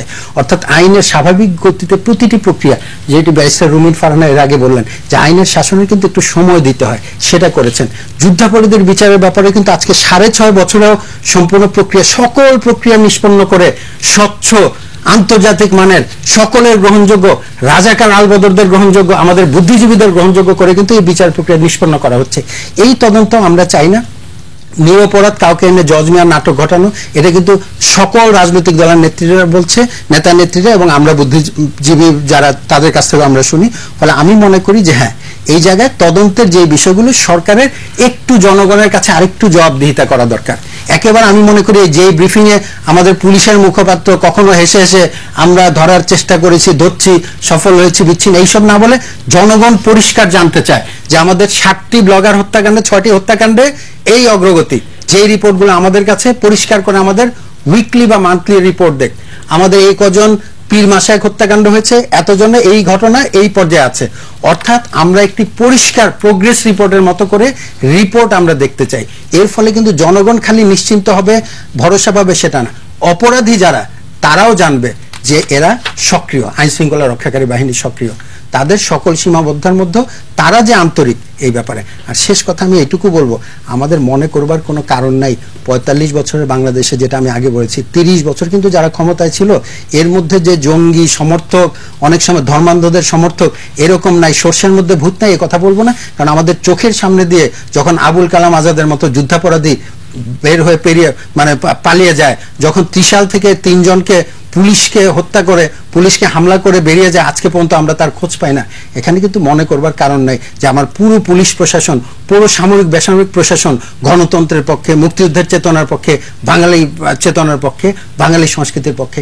সেখানেও সর্ষের মধ্যে ভূত থাকতে হবে। ফলে সকল বাস্তবতা বিবেচনা করে কিন্তু এই দেশ এগিয়ে যাচ্ছে।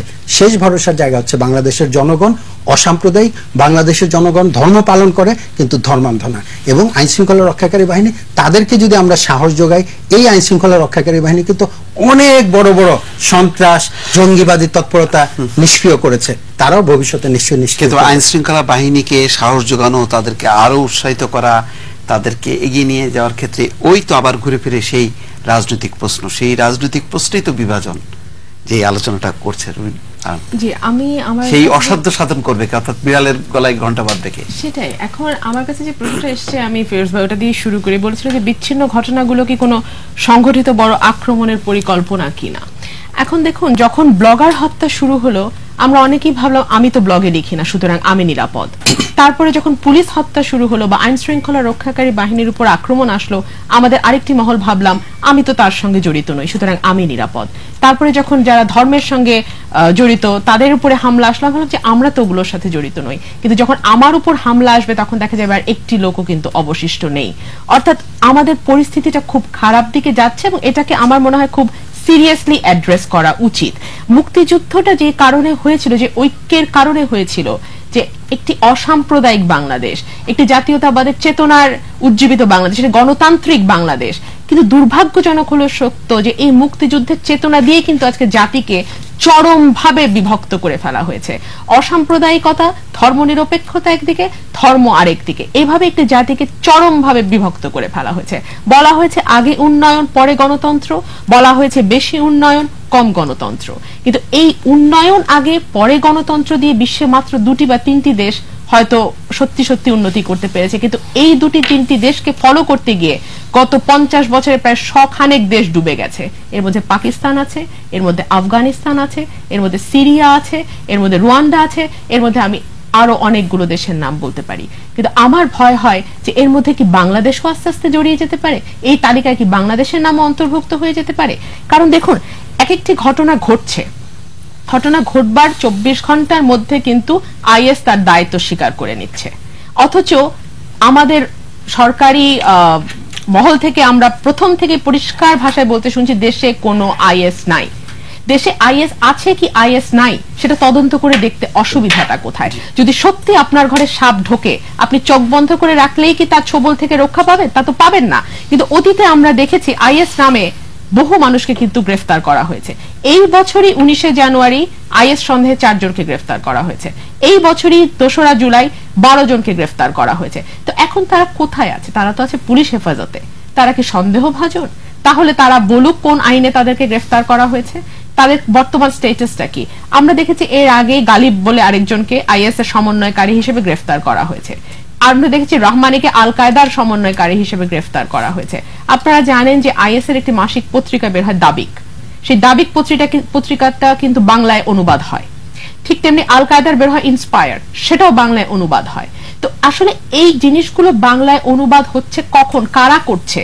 নিশ্চয়ই বাংলাদেশের সাথে তাদের কোনো না কোনো ভাবে সংশ্লিষ্টতা আছে।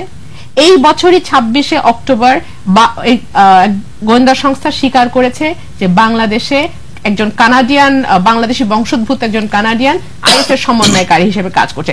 যেখানে গোয়েন্দা সংস্থাগুলো থেকে এই ধরনের রিপোর্ট আসছে, যেখানে বিদেশি গণমাধ্যমগুলো বারবার বাংলাদেশে আইএস থাকবার কথা বলছে, আমার কথা হচ্ছে আমি এখানে বসে আপনাকে সিদ্ধান্ত দিতে পারবো না আইএস আছে কি আইএস নাই, আল কায়দা আছে কি আল কায়দা নাই। সেটা বের করবার দায়িত্ব টকশোতে বসে আমার নয়, কিন্তু এটা বের করবার দায়িত্ব রাষ্ট্রের, এটা বের করবার দায়িত্ব আইন শৃঙ্খলা রক্ষাকারী বাহিনীর।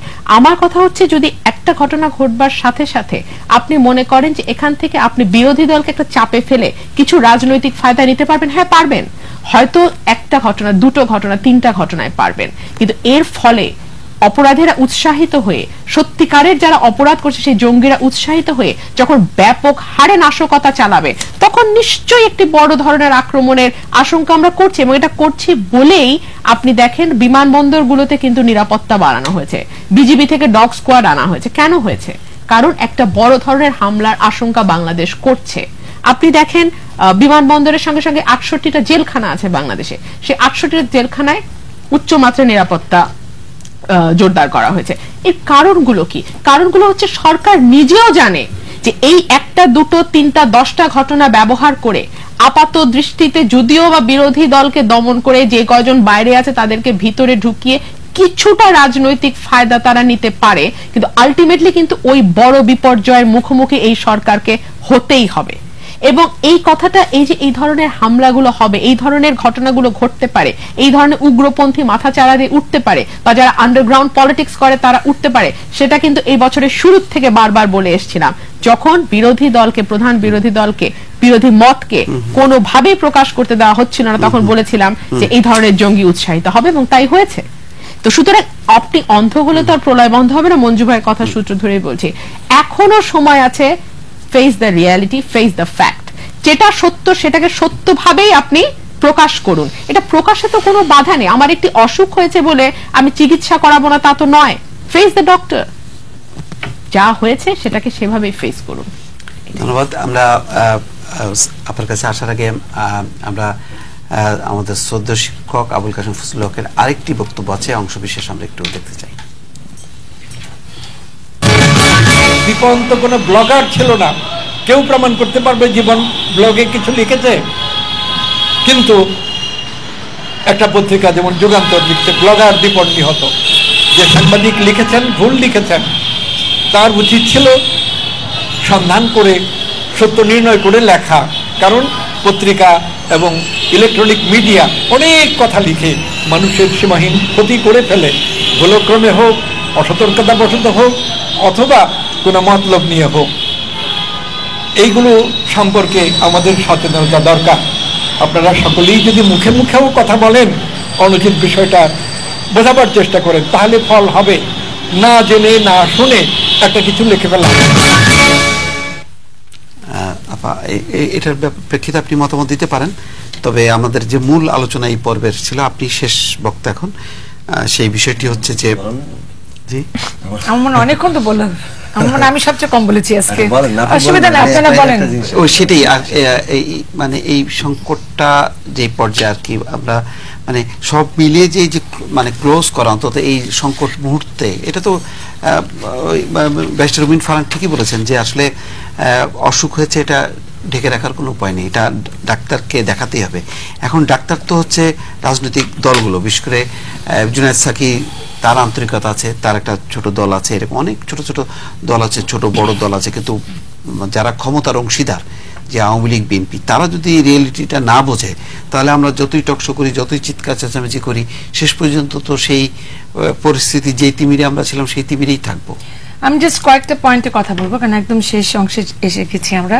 আমাদের মানে আজকে এটা নভেম্বর মাস, ডিসেম্বর, জানুয়ারি, ফেব্রুয়ারি আমাদের বই মেলা আসছে, এবং আমি স্যারের কথা শুনছিলাম। স্যারের ছেলে দীপন, আমাদের ছোট ভাই, সে একজন প্রকাশক ছিল, এবং সে একজন অনেক ধরনের বই সে প্রকাশ করে, এবং সে হাসান আজিজুল হক স্যারের বইও প্রকাশ করেছে। সে যদি ব্লগারও হয় তাতে অপরাধ না, কোনো অপরাধ নেই, সেটাও কোনো অপরাধ নেই। কিন্তু স্যার একটা কথা খুব সুন্দর বলেছেন, যেটা আবার ওই গণজাগরণের সাথে মিলে যায়। যারাই ওখানে গেছে, যারাই লেখালেখি করছে, যারাই প্রকাশ করছে, যারাই মুক্ত মনে একটি অল্টারনেটিভ কথাবার্তা বলছে, তারাই হচ্ছে ব্লগার। এটা অবশ্যই একটা misuse of the word, আমি সেটা বলবো। সেখান থেকে আমাদেরকে বেরিয়ে আসতে হবে। তবে এটা খুবই জরুরি এটা ভাবা যে আমাদের ফেব্রুয়ারি মাসটা খুব সন্নিকটে, ঠিক সেই সময় আমাদের যুদ্ধাপরাধী বিচারগুলি চলছে, এবং একেবারেই মেগা ওয়েট যারা যুদ্ধাপরাধী, মানবতা বিরোধী কাজ করেছেন, সাকা চৌধুরীর কথা বলি, মুজাহিদ, নিজামী, এই তিনজনের এই রায়টা আমাদের জন্য খুব গুরুত্বপূর্ণ, এবং বাংলাদেশের সকল জনগণই তাকিয়ে আছেন। আজকে সকালেও আমার সাথে ফেরদৌসী প্রিয়ভাষিনী ঢাকা বিশ্ববিদ্যালয়ে দেখা হয়েছেন, এবং উনি বলছিলেন যে উনি অপেক্ষা করছেন। আমরা হয়তো ওনার জুতাটা পায়ে দিয়ে ওনার মতো করে উপলব্ধি করতে পারবো না, কিন্তু আমরা জানি ওনার কি পরিণতি হয়েছিল 71 সালে। এখন আমার ছোট বোন খুব সুন্দর একটা কথা বলেছে যে বড় বিপর্যয় উনি দেখতে পাচ্ছেন, অবশ্যই। এবং সেখানে উনি বলছেন যে যেহেতু বিরোধী দলকে কোনো কথা বলতে দেওয়া হয়নি, কিন্তু তাদেরকে যখন কথা বলার জন্য অনুরোধ করা হয়েছে তখন তারা আসেনি। যখন তাদেরকে নির্বাচনে অংশগ্রহণ করার জন্য এটা উন্মুক্ত ছিল, তারা নির্বাচনে আসেননি। So they have miss the boat. এখন তারা বলছেন যে একটা জাতীয় নির্বাচন দিলেই মধ্যবর্তী নির্বাচন দিলেই সকল সমস্যা নিরসন হয়ে যাবে, কিন্তু এটা বড় ক্যানভাসে আমাদের কিন্তু এই রাজনৈতিক সমস্যাগুলো দেখতে হবে। এবং আমি ব্যক্তিগতভাবেও মনে করি, এবং আমার মনে হয় আমার সাথে অনেক শ্রোতাই এখানে সম্মত হবেন, যে যুদ্ধাপরাধীদের বিচারটি আমাদের হয়ে যেতে হবে। তো সেখানে উনি বলছেন যখন বিরোধী দলকে নিয়ে যাওয়া হচ্ছে, তাদের মানে বিএনপির পক্ষ থেকে তো কোনো বাধা নেই, স্বাগত জানাচ্ছে, তাদেরকে বহিষ্কার করেন, সদস্যপদ বাতিল করেনি, ঠিক আছে, কিন্তু বাধা তো দিচ্ছে। তারপরে সেখানে দেখেন যেখানে যে পরিমাণ লবি করা হচ্ছে পশ্চিমা বিশ্বে বিভিন্ন মেম্বার অফ দি পার্লামেন্ট সেনেটরদের সাথে, জামাত কি তাদের সাথে শরিক নয়? তাদেরকে তারা এখনো বর্জন করেনি। এবং সেখানে উনি যখন ইঙ্গিত দিচ্ছেন যে হ্যাঁ উগ্রপন্থীরা আরো উগ্র হবেন, এবং আমার কাছে মনে হচ্ছে যে এই নলেজটা খুবই মানে সত্যিকার ভাবেই বিএনপির কাছে আছে। আমি পলিটিক্যাল সোশ্যোলজি পড়ে, আমি সেই পার্সপেক্টিভ থেকে বলছি যে যখন আমরা দেখি যে 5 জানুয়ারি যখন 1 বছর হলো নির্বাচনের, বেগম খালেদা জিয়া যে অবরোধ ডাকলেন এখনো কিন্তু সেই অবরোধটা উইথড্র করা হয়নি অফিশিয়ালি। করেছেন, তাহলে থ্যাংক ইউ সো মাচ। তাহলে এই যে 93 দিন আমরা দেশে যা দেখেছি অরাজকতা, এবং ওনারা বলেছেন যে অবরোধের পরেই আমরা এই ঘটনাগুলো দেখেছি, কিন্তু ওনারা কিন্তু কোনো জনসমর্থন নিয়ে ওই ঘটনাগুলো ঘটাতে পারেনি। বিচ্ছিন্নভাবে যখন দেখছি যে ঘটনাগুলো ঘটছে, তখন আমরা বুঝতে পেরেছি যে প্রত্যেকটা সুতার সাথে আমরা গাঁথতে পারি যখন এই ঘটনাগুলো ঘটছে। তারই কি ধারাবাহিকতায় এখন হয়তো পেট্রোলোমা না মেরে মোটর বাইকের উপরে উঠে আপনার চাপাতি দিয়ে যদি না মারা যায়, আমি মেক শিওর করছি যে তাকে আমি গুলি করে মারছি। তো সে কারণে এই সিচুয়েশনটা এখন আমাদের অত্যন্ত জটিল পর্যায়ে চলে গেছে, এবং আমি এখানে অবশ্যই জোর দিব রাষ্ট্রের উপরে। মঞ্জুর ইসলাম কথাটা খুবই ভালো বলেছেন যে পিসমিল হিসাবে কোনো ভাবে সরকারের পক্ষ থেকে যারা এটার জন্য responsible to take care of us, to take care of the citizens, তারা পিসমিল সার্ভিস দিচ্ছে। আমরা কোনো পিসমিল সার্ভিস চাই না, আমাদেরকে এখানে সমন্বয় করতে হবে। এবং এখন তথ্যমন্ত্রী বলছেন যে উনি নিজেও কিন্তু হুমকি সম্মুখীন হতে পারেন, উনি কথা বলেছেন। আবার স্বরাষ্ট্রমন্ত্রী বলছেন না আমাদের সবাই খুব নিরাপদে আছি।